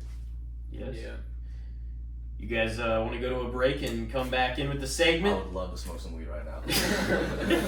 Well, ladies and gentlemen, stick with us. We got Tyler Staat on the 148th edition of the podcast. We will be right back. Ladies and gentlemen, welcome back to Casting the Spotlight 148. Goddamn, we are close to 150, huh? Tyler Staat is back with us, and it is time to introduce him to the almighty segment. The good, the bad, and the shits. So, you'll see what it's all about. Let's do it. For the first time. Elijah, what do you got for us? I guess I was going to say there's going to be some of his audience that probably is not aware of the segment before, but we're going to judge topics on a range of overrated, underrated, or fair, whether you perceive it that way or that's the societal perception of said thing. This is open format as fuck, and we just basically judge it in those 3 facets, and we just kind of discuss it. But this has been known to take us off topic quite a bit too, so I'm sure that's something that can, you know, be done. We're 15 minutes in on fucking, you know, cheddar jack cheese, and you know, we don't see that kind of shit coming. Like it takes us from one thing into the other, but we'll see where we go here. Well, we were kind of talking about a little football off air, so I figured why not throw out, what do you guys think of the value of punters in the football game? So, I don't want to give out my secret, but like if I ever have a son, they're gonna play soccer and just kick for just hours a day, every week, and then go and get a scholarship to be a punter or a kicker for the NFL, because that's the easiest. Like you go out there, kick the ball a couple times, make a couple $1 million. Like I got this track, like we're gonna be millionaires by the time you're like 30, like 26. You know, it don't matter what college he's going to. I'm going to every game just to get free tickets. That's all I want. So I think the punters are important just for that reason, but I think they need to change it up. I like how they did the kickoff version, like they changed that up, and there was actually a couple returns for touchdowns the first week when they did that. I like it, but what do you think? I mean, do I think they're overrated, underrated, or fair? Yeah, I mean, they're necessary, I would say, right? Yeah, I mean, but I think, like, kickers, it's different. Because a kicker, well, that's true. They got a lot of weight on their shoulders. Right. Like, a kicker really matters to the game. They can so make or break. You're meaning game. specifically punchers only. So, yeah, like... So they don't fall under the same category? They're different positions on the field, you know? Yeah. So let me ask you, what would you replace it with? No, I mean, I think that it's necessary to happen. I just feel like... like you said, it's definitely the easiest job on the field, bro. You think somebody else that doesn't kicker have to be has a lot of weight specifically on a punter could do it? Is that what you mean, or? I mean, dude, I don't know. Whenever we used to play backyard football, I could boot the fucking ball. Right. But have you seen him like get it within the 5-10 yard line? That's where it gets. I get its point. I get. But that's a lot of the team. That's a lot of the special teams that make that happen. And also, like, it's very rarely because of where the positions are. I just wish there was another form of a play that they could do when it comes down to 4th and whatever, because it's either punt and like every time in red zone they just skip when it gets to that point, because nobody wants to see a punt. Nobody wants to watch somebody punt the ball, because you get like 1 or 2 returns, but they're not. They are the most underappreciated position too, because like you want a good punter to get good field positioning whenever your defense has to come out, but at the same time, nobody ever wants to see the punter come on the field. Right, but so it's like, I feel like it's very hard to tell what's a good and bad punter too. You know what I'm saying? Like they're all about the same.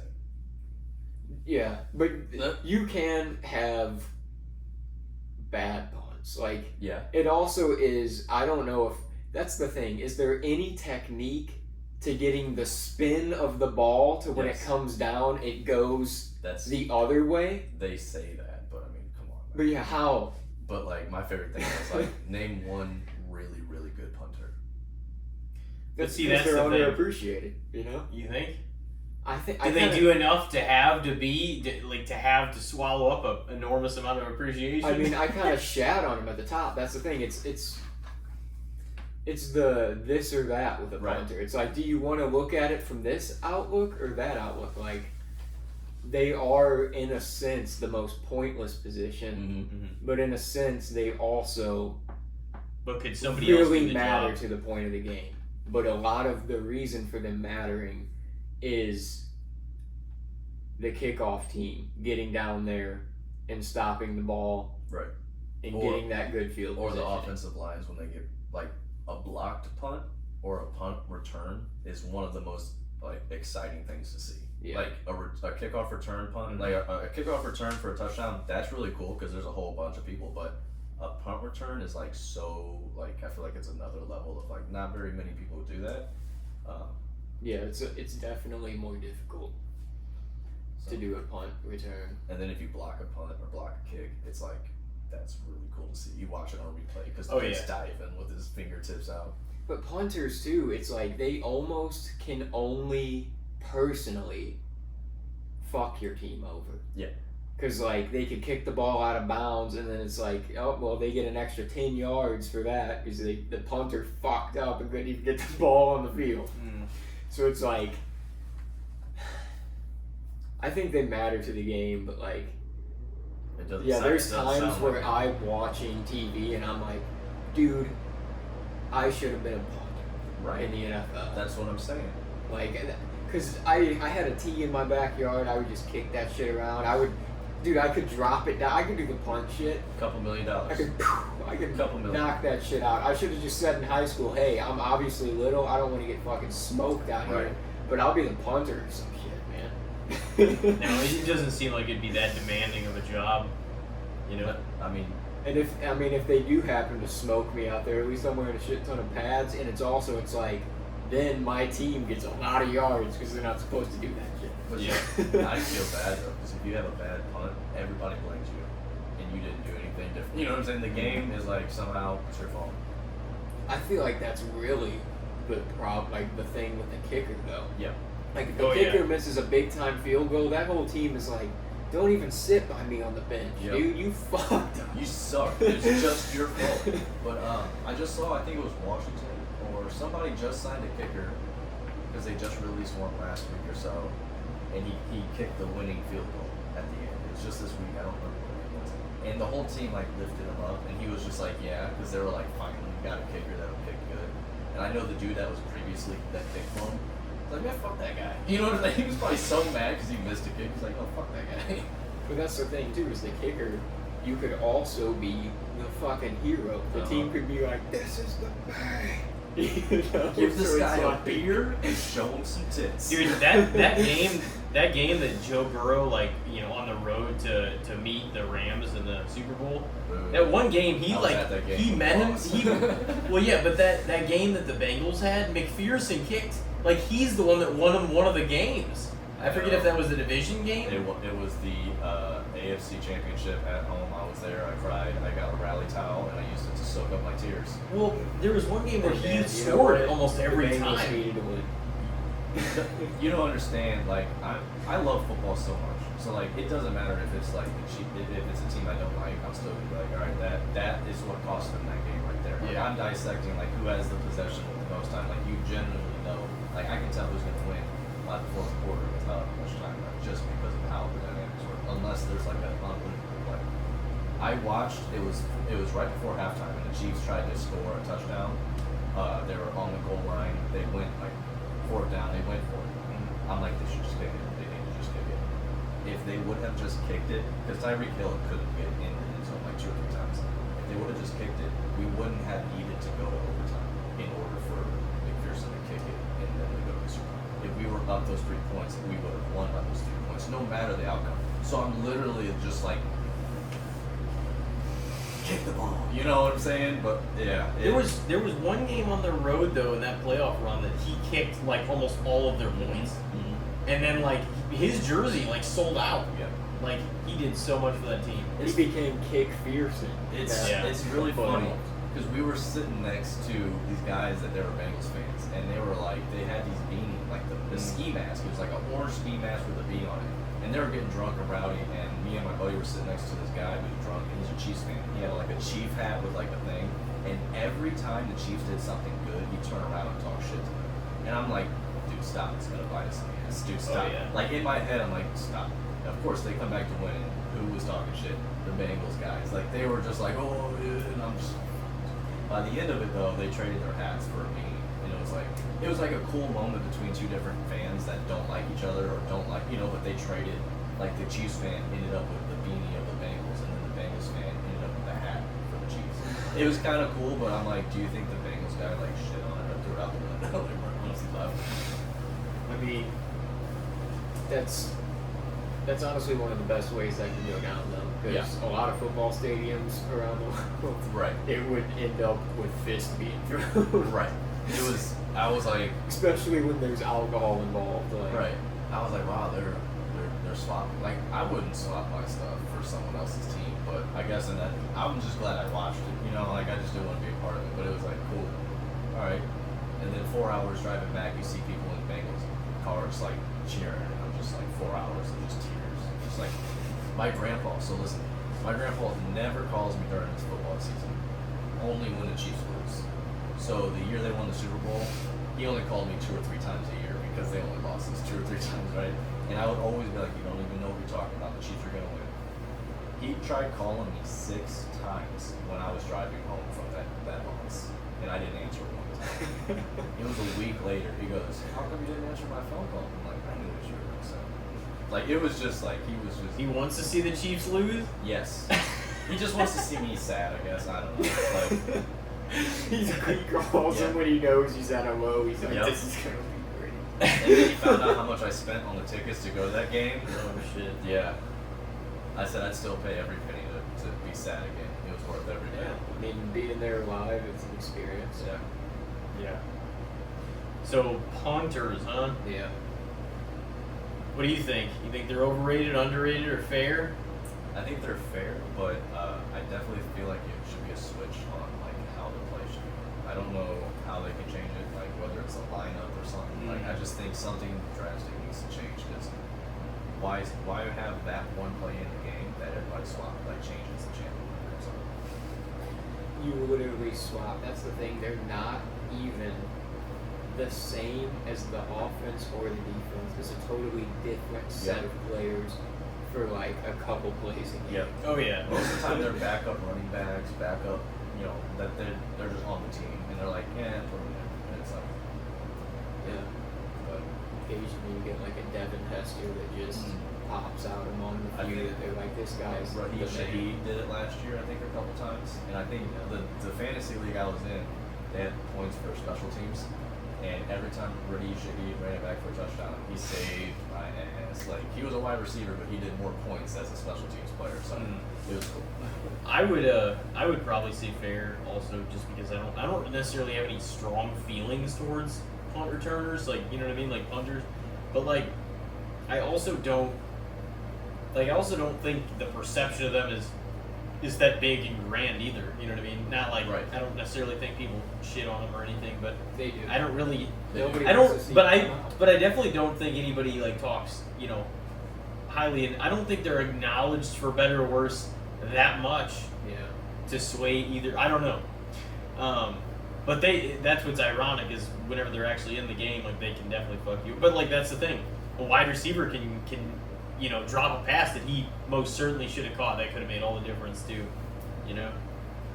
Most of the time the quarterback gets blamed, or before that, most of the time the refs get blamed because God forbid anybody's team loses fairly ever.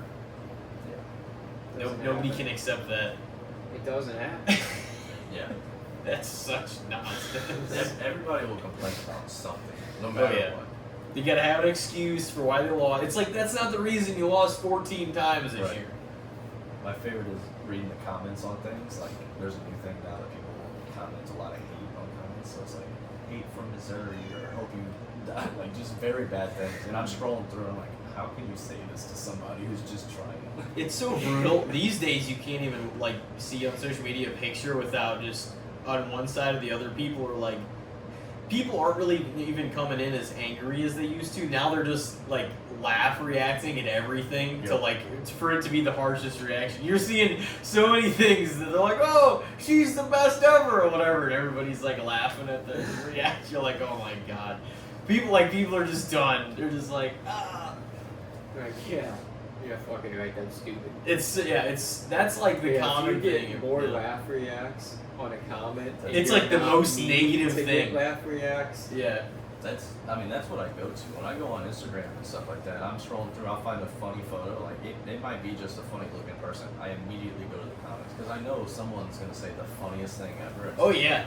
Dude, sometimes those comments knock it out of the fucking park, for sure. It's like it's like comedy AI. Like nobody can write it better than the people in the comments. Yeah. I've been noticing, did we talk to Fromm about that too? Like, the AI, like, you know, have you been seeing that on posts? They're like, one user points out an incident with themselves and blah blah blah. You're like, what the fuck? It's got like all this information. I don't know if it's like evolving at the rate that they want it to or not yet. Like the whole AI experience. I'm jealous. Like everyone's like, oh, I wish I had this back in my day, like when we were in school. You know, like vapes. I wish I had vapes in school because I could go to the bathroom and hit some weed and stuff in the bathroom. But now these kids are doing it. I wish I had AI for homework, because these kids can go and write essays with AI. They just go put in what they need to and hit write it for me, and then they submit their essays. See, how is that going to affect schooling and test taking and all that kind of stuff? You can't. Well, there are some things you can tell, but it's just like I would have done that every time with every essay over every book. I would have Googled the book and just copied and pasted what the description of, put it in the AI app, and then, all right, here's Miss Moore. Here you go, Miss Moore. You know what I'm saying? Like, oh, you could make a vague ass essay and get a good grade on it. Well, that's even how I when graduated. I was, It's it's wild. Read a book. I did not read some of those read books. And I was in like a higher, but this is the, you just kind of like use a few big words, you structure it smartly. I got a C+ on that one. I'll take that. Did you? C+ is graduating. Well, you had one, right? So you had the Kansas City Chiefs, correct? Yep. So explain to me one more time what my options are, because they're more than fair, and they're not bad. Overrated, underrated, and fair. The thing is like the Chiefs are polarizing. They got a lot of love. They do have some hate because a lot of people that are not Chiefs fans, especially outside the area, are not willing and wanting to see the Chiefs three-peat. Right. So at the same time, they are, in my opinion, I mean, right now they're backing up everything that they claim, everything that they are. At the same time, I'm not saying that makes them underrated, but I mean like this team and this like don't jinx me. In this franchise is what I mean. Like right now it's the Chiefs, and I'm not even like that's not my number one team. Right. But the Chiefs, it's the Chiefs and everybody else. It's Pat Mahomes and everybody else. He's still a tier above everybody until somebody can prove otherwise. I don't think there's any arguing with that. I mean, everyone's gonna say that their favorite team's gonna be the best team, and I feel like I feel like they're overrated just because of like. When a team hits that dynasty like era, they're just in every news or in everything. Like the Patriots, whenever they were in their thing, like people wanted to hate them just because they were in the thing. So like I feel like the Chiefs are overrated right now just because of the media standpoint with Taylor Swift, the Kelce's. Like there's so much. Like no one talks about the Panthers, even though the Panthers are sucking right now. They just benched Bryce Young for Andy Dalton. Andy Dalton. I just saw that today. But nobody else is really talking about that because nobody really wants to talk about that. But because they're not winning, but the Chiefs are winning, so they're going to talk about that. I've called everything that has happened, so it's like I feel like it's perfect. It's going exactly how I thought, like how they won. They should have already done the three-peat with the Bengals because of that situation, and that's unfortunate. But there's a lot of growing pains with like every team, and like they've held on to a lot of core players, and they also have drafted some insane players. Like I think starting like they had 5 to 9 starting rookies last year that they won the Super Bowl, and like the Spagnolia, like the whole team, like every player is like top notch and top level. So I'm just hoping like every year, just like the season progresses, the teams get better and better. I think they're in that really rough era right now where they can't get the drives going, they're punting it, they're just like barely winning. Like that, they barely won. They shouldn't have won last week if it wasn't for the defensive turnover. They were down by so many points. By mid-season to the playoffs, they will be like fine-tuned where you're going to see those deep 75-yard passes where they can break out, because Hill was the only person that can do that. They tried to help out with Kelsey, but for a while there, you don't see those deep passes that the video game-esque game plays that Mahomes would do, because they've kind of two-safetied it. They kind of figured out how to shut it down.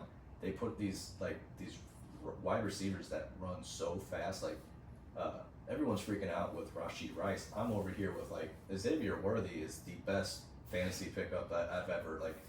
I would just sit on him because like all he's gonna do is get better. And watching him, they do like a shovel pass or something where he's outside. He runs so much faster than everybody else coming around him that I'm like, oh man, that is just, I wish I could run that fast. He's such a weapon, like that they're going to be able to use. The thing is like they had less last year and they still won the Super Bowl. That's my favorite part. They had less than usual. Now they have a better team than they had. Yeah, so the year they got rid of Hill, they won the Super Bowl, and I knew that was going to happen because of like the amount of outcome that they got from it. Like they know how to trade when it's time to trade, and keep people. Like there was I think they let go of Willie Gay. I don't think he's on the team anymore. There's a few defensive players that I think they should have kept, but over time, you can't keep everybody forever just because they're you like them. So I just think they have a lot of defensive players. They brought Drew Tranquill from the Chargers, who was a beast on the Chargers. So like. Every time the Chiefs would play the Chargers, he was always that wrecking force, and then they let him go, and he came over and signed with the Chiefs. And so, like, there's just so many players that I could sit and talk about one specific player. Like, it's just so fun because I don't see other teams, maybe because I'm not a fan, but I don't see other teams well built around, like, from coach to punter. Like, Tommy Townsend is their punter. They've kept for a while, and he's like one of the few I can name. That's the only one. When I said name a punter, that's the only one I wanted to say, but I didn't want to say it because that's the only Chiefs. I don't. I know the one Raiders punter, something King. He was really good for a while. He like did some dances on TikTok. That's how he's known. You know what I'm saying? So, but like all the way down to their backup. The Cowboys are like Brian Anger. See, and he's even got the red mic.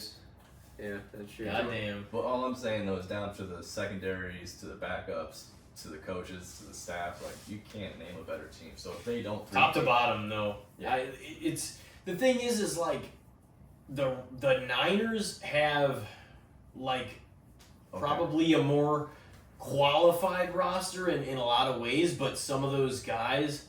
The thing is, the Chiefs team they have right now hasn't even hit its ceiling. They still have a lot of young pieces. Exactly. And I feel like in ways they're more well-rounded because they have youth on their side. Yeah.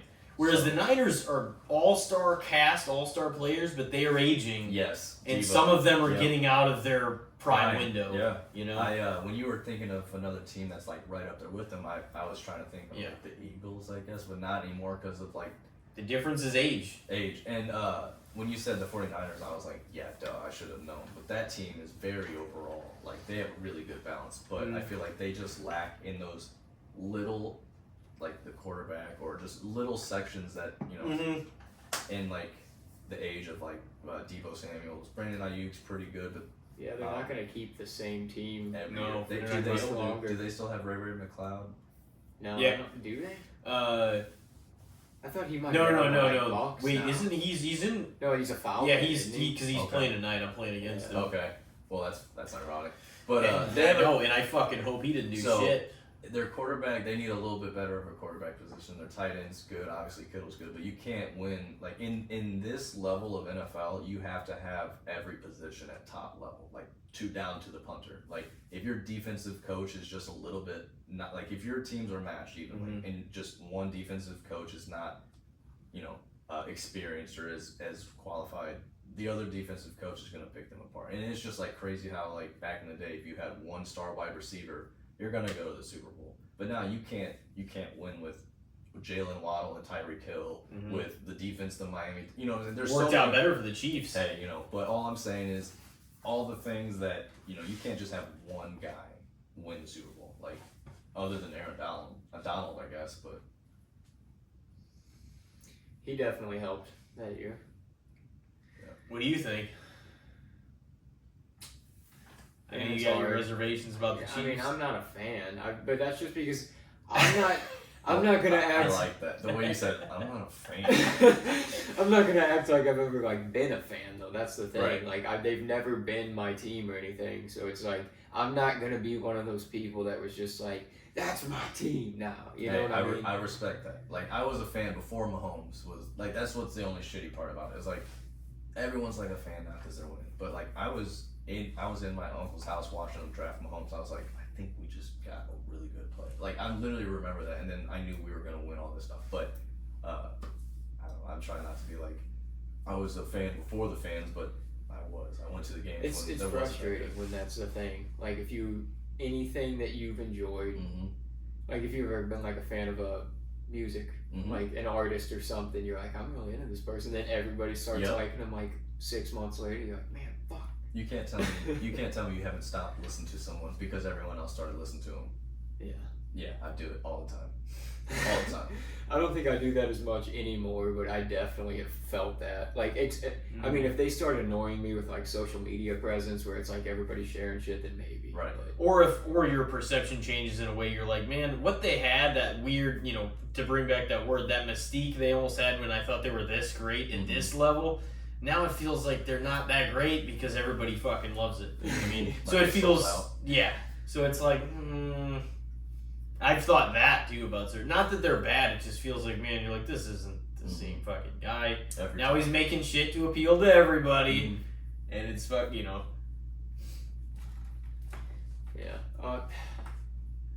It's hard to say that they're overrated because they have been the dynasty. Until they can be stopped.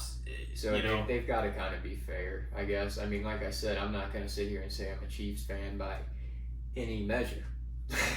A lot of the times, the people they're going up against in like big games, I'm like, I would kind of like to see this other team win just because it'd be kind of interesting. It would make for an interesting matchup. Absolutely. But I also don't take anything away from the aspect that I'm like, I do actually like Mahomes as a player. I think he's a great player. But you reminded me, I gotta show her the 13-second game with Bills and the Chiefs, like that playoff game that was like back and forth.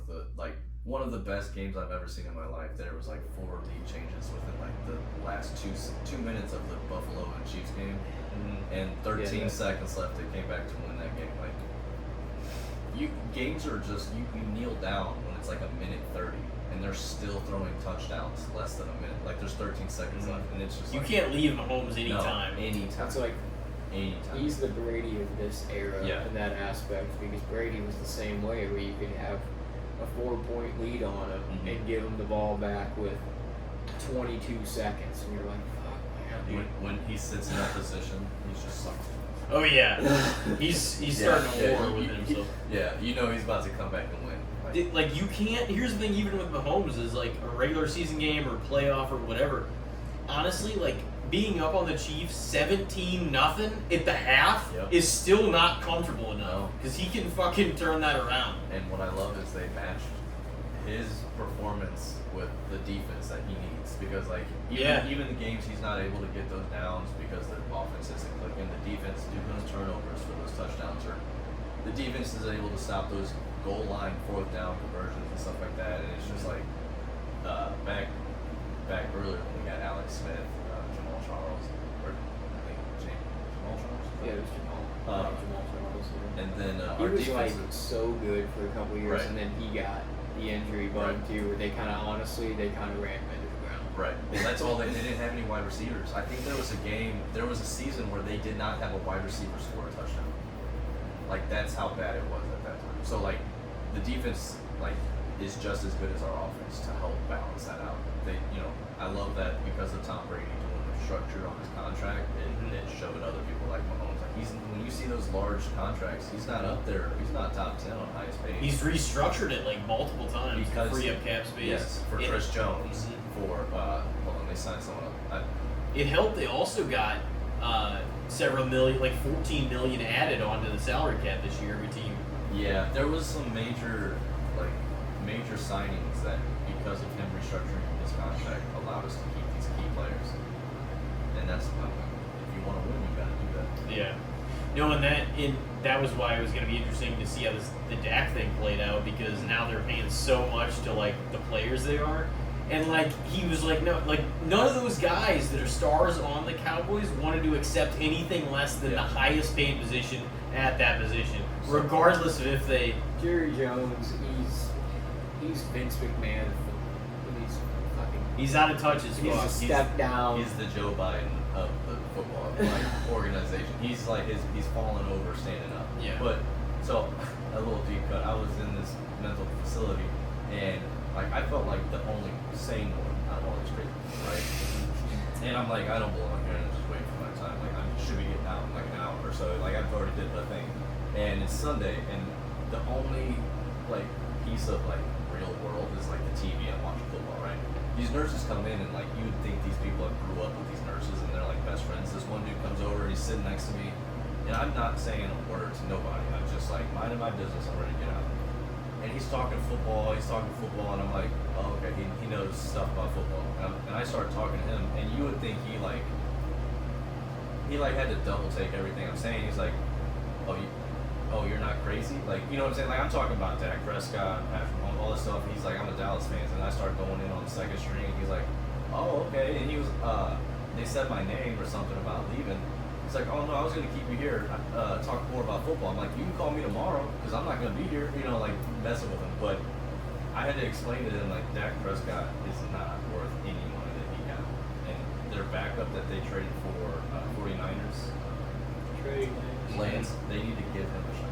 Like, what is the point? Well, at this point, they got 4 more years. Yeah, well, the thing is it like was before that. Before what they signed him. what was the problem is they trapped themselves and had to pay him the biggest contract. It had to pay the biggest contract because they waited so long, and then by then he was going to get paid more than what he necessarily should have gotten paid. Yep. And the thing is, what's the alternative choice? Is like, yeah, Dak is not one in January and beyond, but the thing is, who are you going to sign right now that's going to be better than him and giving you a chance to win? Because if you start new with a brand new quarterback, you've got to completely rebuild. Well, so it's like Dak who's great but may not be as good as the greatest. They rebuild every year. You know what I mean? Like Dak is I'm not taking anything away from him as a quarterback either. He has delivered some fantastic performances, but it's like when it counts, when it only he's been stopped every time. Things Cooper Rush fall apart. Cooper Rush took over for him after he broke like the ankle injury, and like the build up behind Rush was pretty good. Like he did really well. Yeah. And then like the moment he loses, everyone just like turns on him. And like the level that the Dallas Cowboys standards are, you lose one game, you're out of it, right? That's why I hate. Like, I've always been a Cowboys fan, but it's like, dude, the fans, now that they all get a voice on social media, they make people hate the team and pay more attention to the team than they ever did. So, it's like now everybody has something to say because the fans are on. We're going to the Super Bowl! It's like, dude, you're fucking us. Shut up. They get the tattoos. It's week 4. Yeah, they get the tattoos of the Super Bowl of that year. Or then my favorite is they cursed our team on social media. Cowboys fans, shut the fuck up about it. You see those until it's happening, it's not happening. You see those memes every year. Whenever the Cowboys lose, they add that quarterback to that thing and it says, "Are you still the boys?" And then like at the end of the year, oh yeah, it happens every year. It's like it's like a 5-stop circle. Yep. So like at this point, it's kind of like you're gonna get have to take beat up on bad teams. We them boys, this is our year, and then it goes to like choke in the playoffs, and then the cycle restarts. Like so, it happens every year. Zeke looks good. I'll give you guys that. They have no running game. They didn't do anything in the offseason. They signed fat contracts to players that aren't going to change anything because they haven't yet. So it's 4 more years of what it has been. A survey. Until I'm proven wrong. A survey came out. This survey was for Cowboys fans specifically. I don't know how many they interviewed, whether it was 1,000, 10,000. I think I heard. A survey done, and this was of Cowboys fans. This is important. And it was, do you think that the Dallas Cowboys are going to win the Super Bowl in the next 5 years?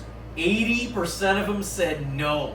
and these are Cowboys fans. This was before the Dak deal was signed, so I don't know how that would positively or negatively affect those numbers. It would probably be 95 after Dak signed. That's probably true. Because they're going to pay all their money to like fucking 3 players. I hate saying that because I actually do really like Dak. But it's that's like 4 out of 5 people. I've been, because I was a big Romo guy. Like, I just backed the Cowboys quarterback because that's one of the teams that I'm heavily into. So I'm just like, fuck yeah, you know, I'm gonna root for him. Butt fumble Romo. But it's, like, or was that Sanchez? Or no, he did the. Sanchez was the butt. I'm thinking of when he tried to run the kick. Romo was the fake over. field goal in the playoffs that fucked the whole game up. I don't think that was a fake. I think he fumbled. He messed up. And then he tried to go for it. He tried to, okay. But like after that, it was like over. But I will say he's done really good at broadcasting. Oh yeah, he's the best broadcaster. He breaks it down. He says it like he breaks down the plays, but it's like why couldn't you have done that on the field? Like you do it very well in the booth. He like predicts everything that's about to happen. Exactly. He obviously knows the game. I do feel like coaching's a little underrated because the coaching tree you come through, the things they want you to run, it's like it heavily affects it. Like I said earlier, like I almost feel like Mahomes would have busted if he would have went to the Bears.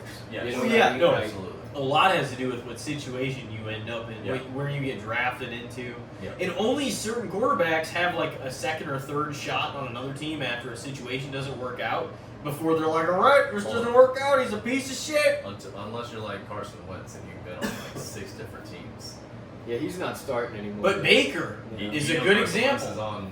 He's a backup from Mahomes, right? Yeah. Okay, I was like, hopefully he's not starting anytime soon. When they signed him, I was like, why did they jinx Mahomes? Like this year, why did they do that? Like, Mahomes is, he's.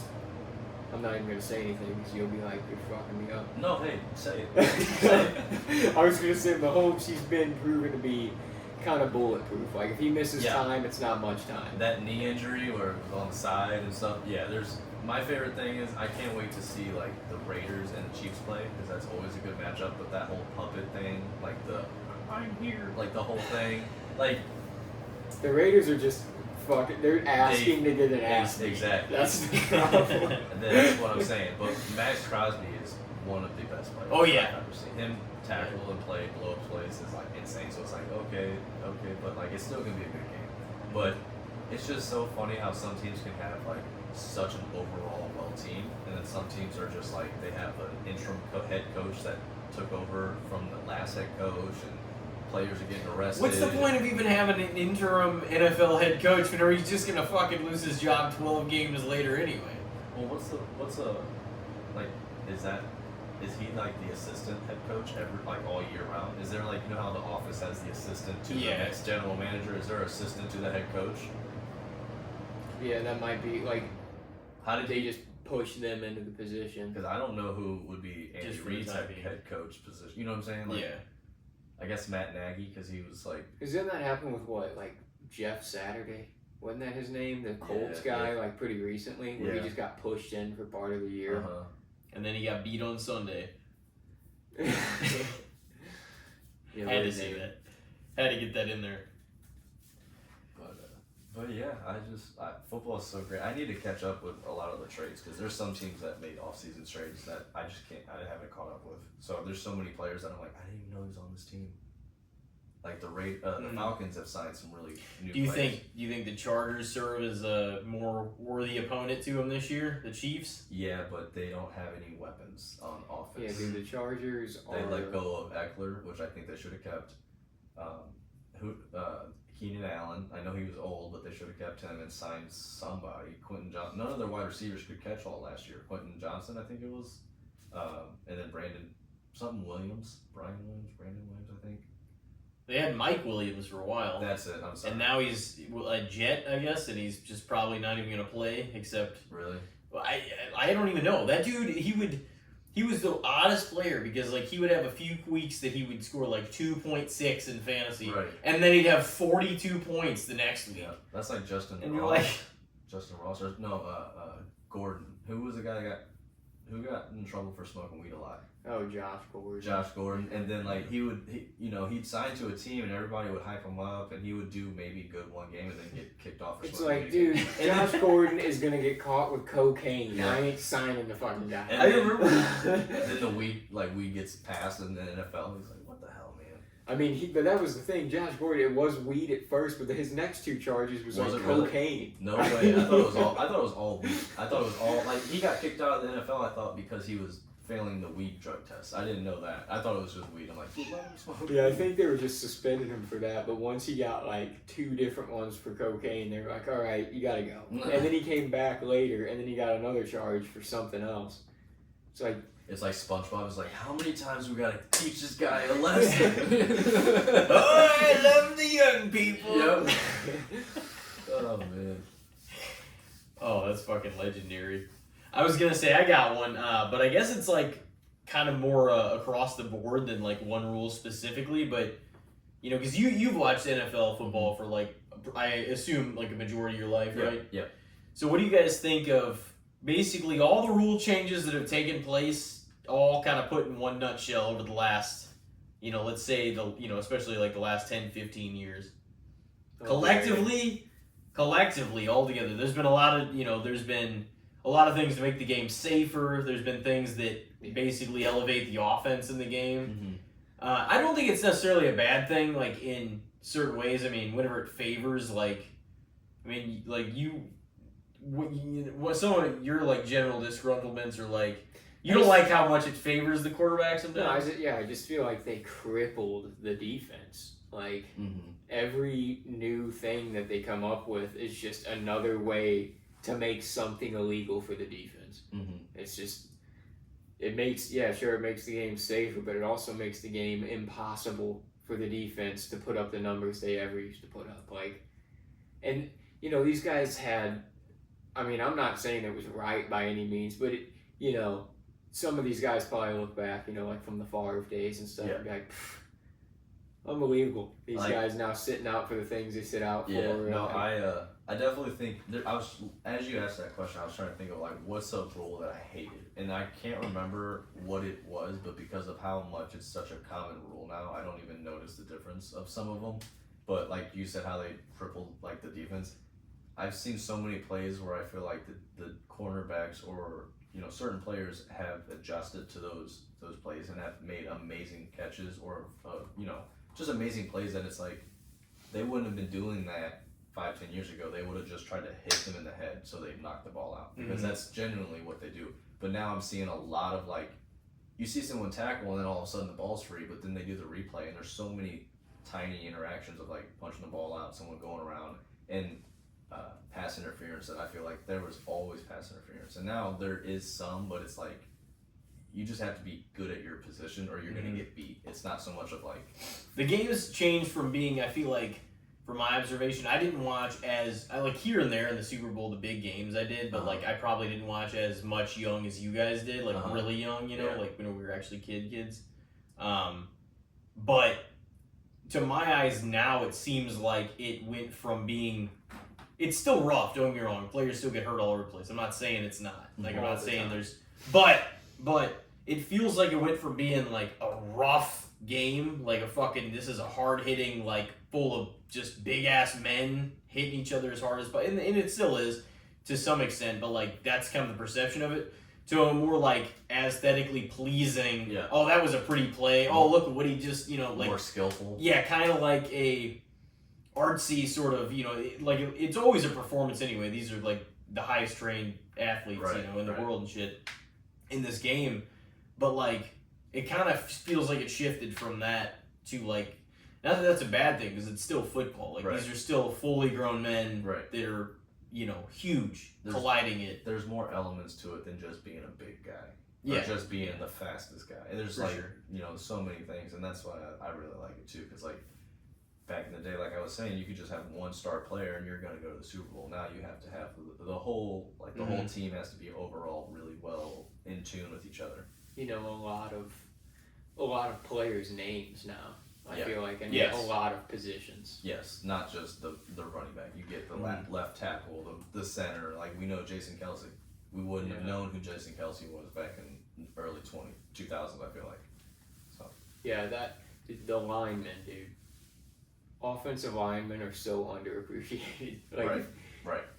And I mean, they're a position too that I bitch about more often than not. Like the offensive line, I'm like, dude, this offensive line has not held up for this guy all game. That's the only time you really talk about him because they're holding up. But you don't even mention them. But they're pushing over 300-pound men who are trying to get through them. And I was explaining to her that she's like, why do they just run in the middle? Like, there's a bunch of people. Why don't they just run around? I'm like. So at this level, they're trying to make gaps, but they blow up, so it just looks like a pile of people. But when you see that play that opens up, you see the big gap, you see what everything's moving, and then they just like kind of swift through, and then they're just gone. It is the prettiest thing you can ever be like, oh, that's why they do it. It's just from a non-football person, you're like, why is there just a big pile of people? But then from someone who watches football, you're like, no, the left guard should have pulled this way, but that guy just completely knocked him over. You know, there's so many. It's just like, I watch every inch of it. I'm like, yeah, this is fun. From our angle and on the side, it just looks like one guy's trying to get through a crowd of 12 people. You're like, what the fuck would he go that way for? They're all just colliding in the middle, and he's trying to go through them. It's like, you're way tinier than all those guys. Yeah. Just running around. You don't see all the bodies just go in different directions and colliding with one another from that camera view. Like if you saw it like through his eyes, you'd see like an opening. Like what he sees. I used to think that though, even as a kid, because I used to like play some Madden, and I was like, dude, I'm always just shovel passing this off to the side. My guy cuts up to the right. I got a 10-20 yard gain. Yeah. Why aren't they just cutting up to the side? It's like that doesn't work either. You get closed in on quick. There's one play I rarely ever see it go well. And it's like when you're talking about punters on like overrated, shouldn't be there, all that stuff. A wide receiver screen is very like you maybe get 2 yards. Like when they have like the wide receiver just turn and they immediately throw the ball to the guy. Mm-hmm.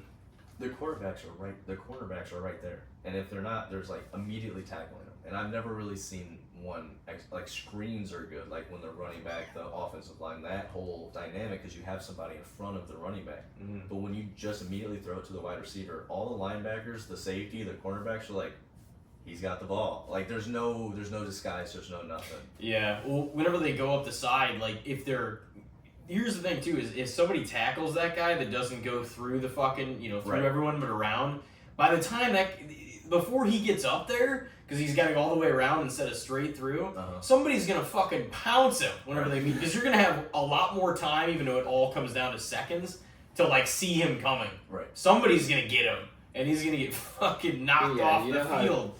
Terrifying that you just like you just see somebody's gonna see your ass. 50-pound muscle-bound linebacker just charging. Oh yeah. Oh. My favorite. You think that you have a better route, but like in reality, you're also allowing more time for the defense to just fucking plug you. Just go out of bounds. My favorite thing is I wish they would put out more mics, like mic'd up interactions with people. Like you only hear the good ones in the documentaries, but people are cussing people out, and like a lot of people played with each other in college. So I want to hear those kind of like, yeah, I schooled your ass in that, whatever bowl game, right? And they're like, oh, shut up. And so like that, those little interactions I want to hear and see, and then like he gets beat on a 30-yard run. Yeah, football's a lot of mental game too. Like there's a lot of stuff being said to each other between each tackle. Because you don't really hear. I mean, you do. You hear muffled noises over the mics usually. Sometimes there'll be like a when a ref is saying something and you hear him in the background, that's my favorite. Like the cutaway sounds. Losing a football game too is like, because there's so much like shorter of seasons and everything, and every win and loss like matters that much more. Mm-hmm. Like it's gotta feel just devastating. Like plotting for this game all fucking week, not just having a game every day like baseball, like sometimes the NBA or NHL, which don't have as many. It's like you're plotting for this game all, and you didn't strategize all week to get blown out, 41-10, like how the Rams got just owned by the Cardinals. Yeah. And then you get like a head coach like Robert Sala, who's a good coach, but he just gets stuck on a shitty team, like in a situation. where like the Jets are just always going to be the Jets. The Browns are always. They're going to get in their own way. And it's really cool to see that the AFC has so many good teams, like the Chargers, like the Chiefs, that are always going to see, like the Raiders are even still, I think, if they just like took some of the NFC teams and the AFC teams and swapped them, they'd be a little bit more even. But like you only have like the 49ers and Eagles that's going to compete in the Super Bowl. The Rams are not really a caliber team now. Who else? The Lions might be. I honestly wish the Lions would have made it last year. Like they should have made it over. Was it the 49ers that they played? The same damn Super Bowl matchup again. Yeah, I know. But I feel like if the Lions would have made it to the Super Bowl, I don't think the Chiefs would have won because of how much like the Lions chip on their shoulder, how much momentum they have. Dan Campbell would have fired them boys up. Yeah, if they would have got to the Super Bowl, that would have been wild. That would have been insane energy. They've never been there. Aiden Hutchinson, oh my gosh, that dude was a beast. He almost broke the record the other day. He was 1 sack or a half a sack away from breaking the Lions franchise record. It was. Isn't there who's they had the other guy tearing it up? Is it Jameson Williams? Is that his the name? wide receiver? Yeah, he was the one that was suspended last year for gambling. I think last year he was a wide receiver that was gambling. He got suspended for like a few games, but he just started. He caught some really good balls. I was gonna draft him in fantasy, but I didn't. I didn't know how it would transition. But Jared Goff is a lot better on the Lions. I feel like than he was the Rams. It was wild that worked out better for both guys. And then was Josh Reynolds on the Rams? The Lions let go of Josh Reynolds. I think I saw him on the Rams. He was a really good deep threat for the Lions. I feel like they should have kept. Amon-Ra was really good, but I think they should have added just a few more. Their tight end, Laporta. He's a beast. So we'll see if he keeps it up. That's the thing. I would love to see, whenever we had my brother on the pod like several months ago, it was like we were like long shotting it, but I did say like my logic would tell me that there's a good possibility maybe like a Chiefs-Lions Super Bowl could happen this year, and it would be awesome. It'd be nice. It would be. I think the 49ers might struggle because of just some injuries lately. I do not want to see that Super Bowl again. No, but No, never. I don't ever want to see it again. I don't want to see the Niners in the Super Bowl again. But speaking of 49ers, I want to say this one thing before because I gotta get out of here. We'll wrap. Luke McCaffrey on the Washington Redskins or Commanders, whatever you want to say. I just hope he keeps up the hype of McCaffrey. Like I have him as a sleeper, and like he's have you kept an eye on him and watched his highlights? He's Christian McCaffrey's brother. So just imagine what he's going to be as a wide receiver.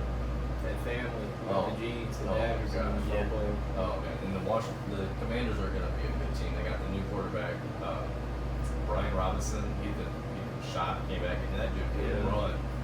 But they got some good teams. So They do. It'll be interesting. Dude, even the Vikings look like they could be viable. Dude, that's for the thing. We'll see. Was wild. It was. Jefferson got hurt. I was a little scared to see that. Yeah, if he's really hurt, they're.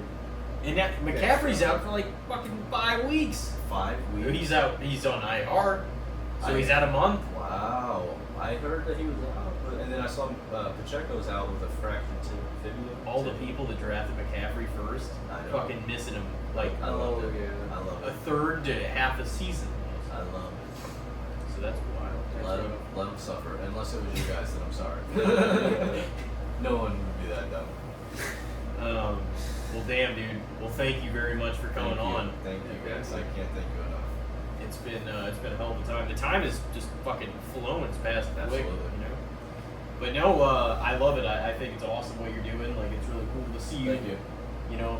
Putting this event together and getting a whole lot of the people that we know, and obviously some that I don't from the local like St. Louis scene. And you have my full support for sure for the show. I really hope it's going to be an amazing time for you. I hope so too. Thank you guys so much. So where do people get the tickets? At STL Comedy Studio .square.site. November 2nd, grand opening. Get your tickets now. Hell yeah. So it's going to be a big event. Thank you. Yeah, it's going to be cool to see where it goes for sure. Well, any final words you want to leave them with before we take off here? I'm all good. Alrighty, well, thank you so much. It's been a pleasure having you. And that has been Tyler Staat on episode 148. And we will see everybody next time. Take care of yourselves this week.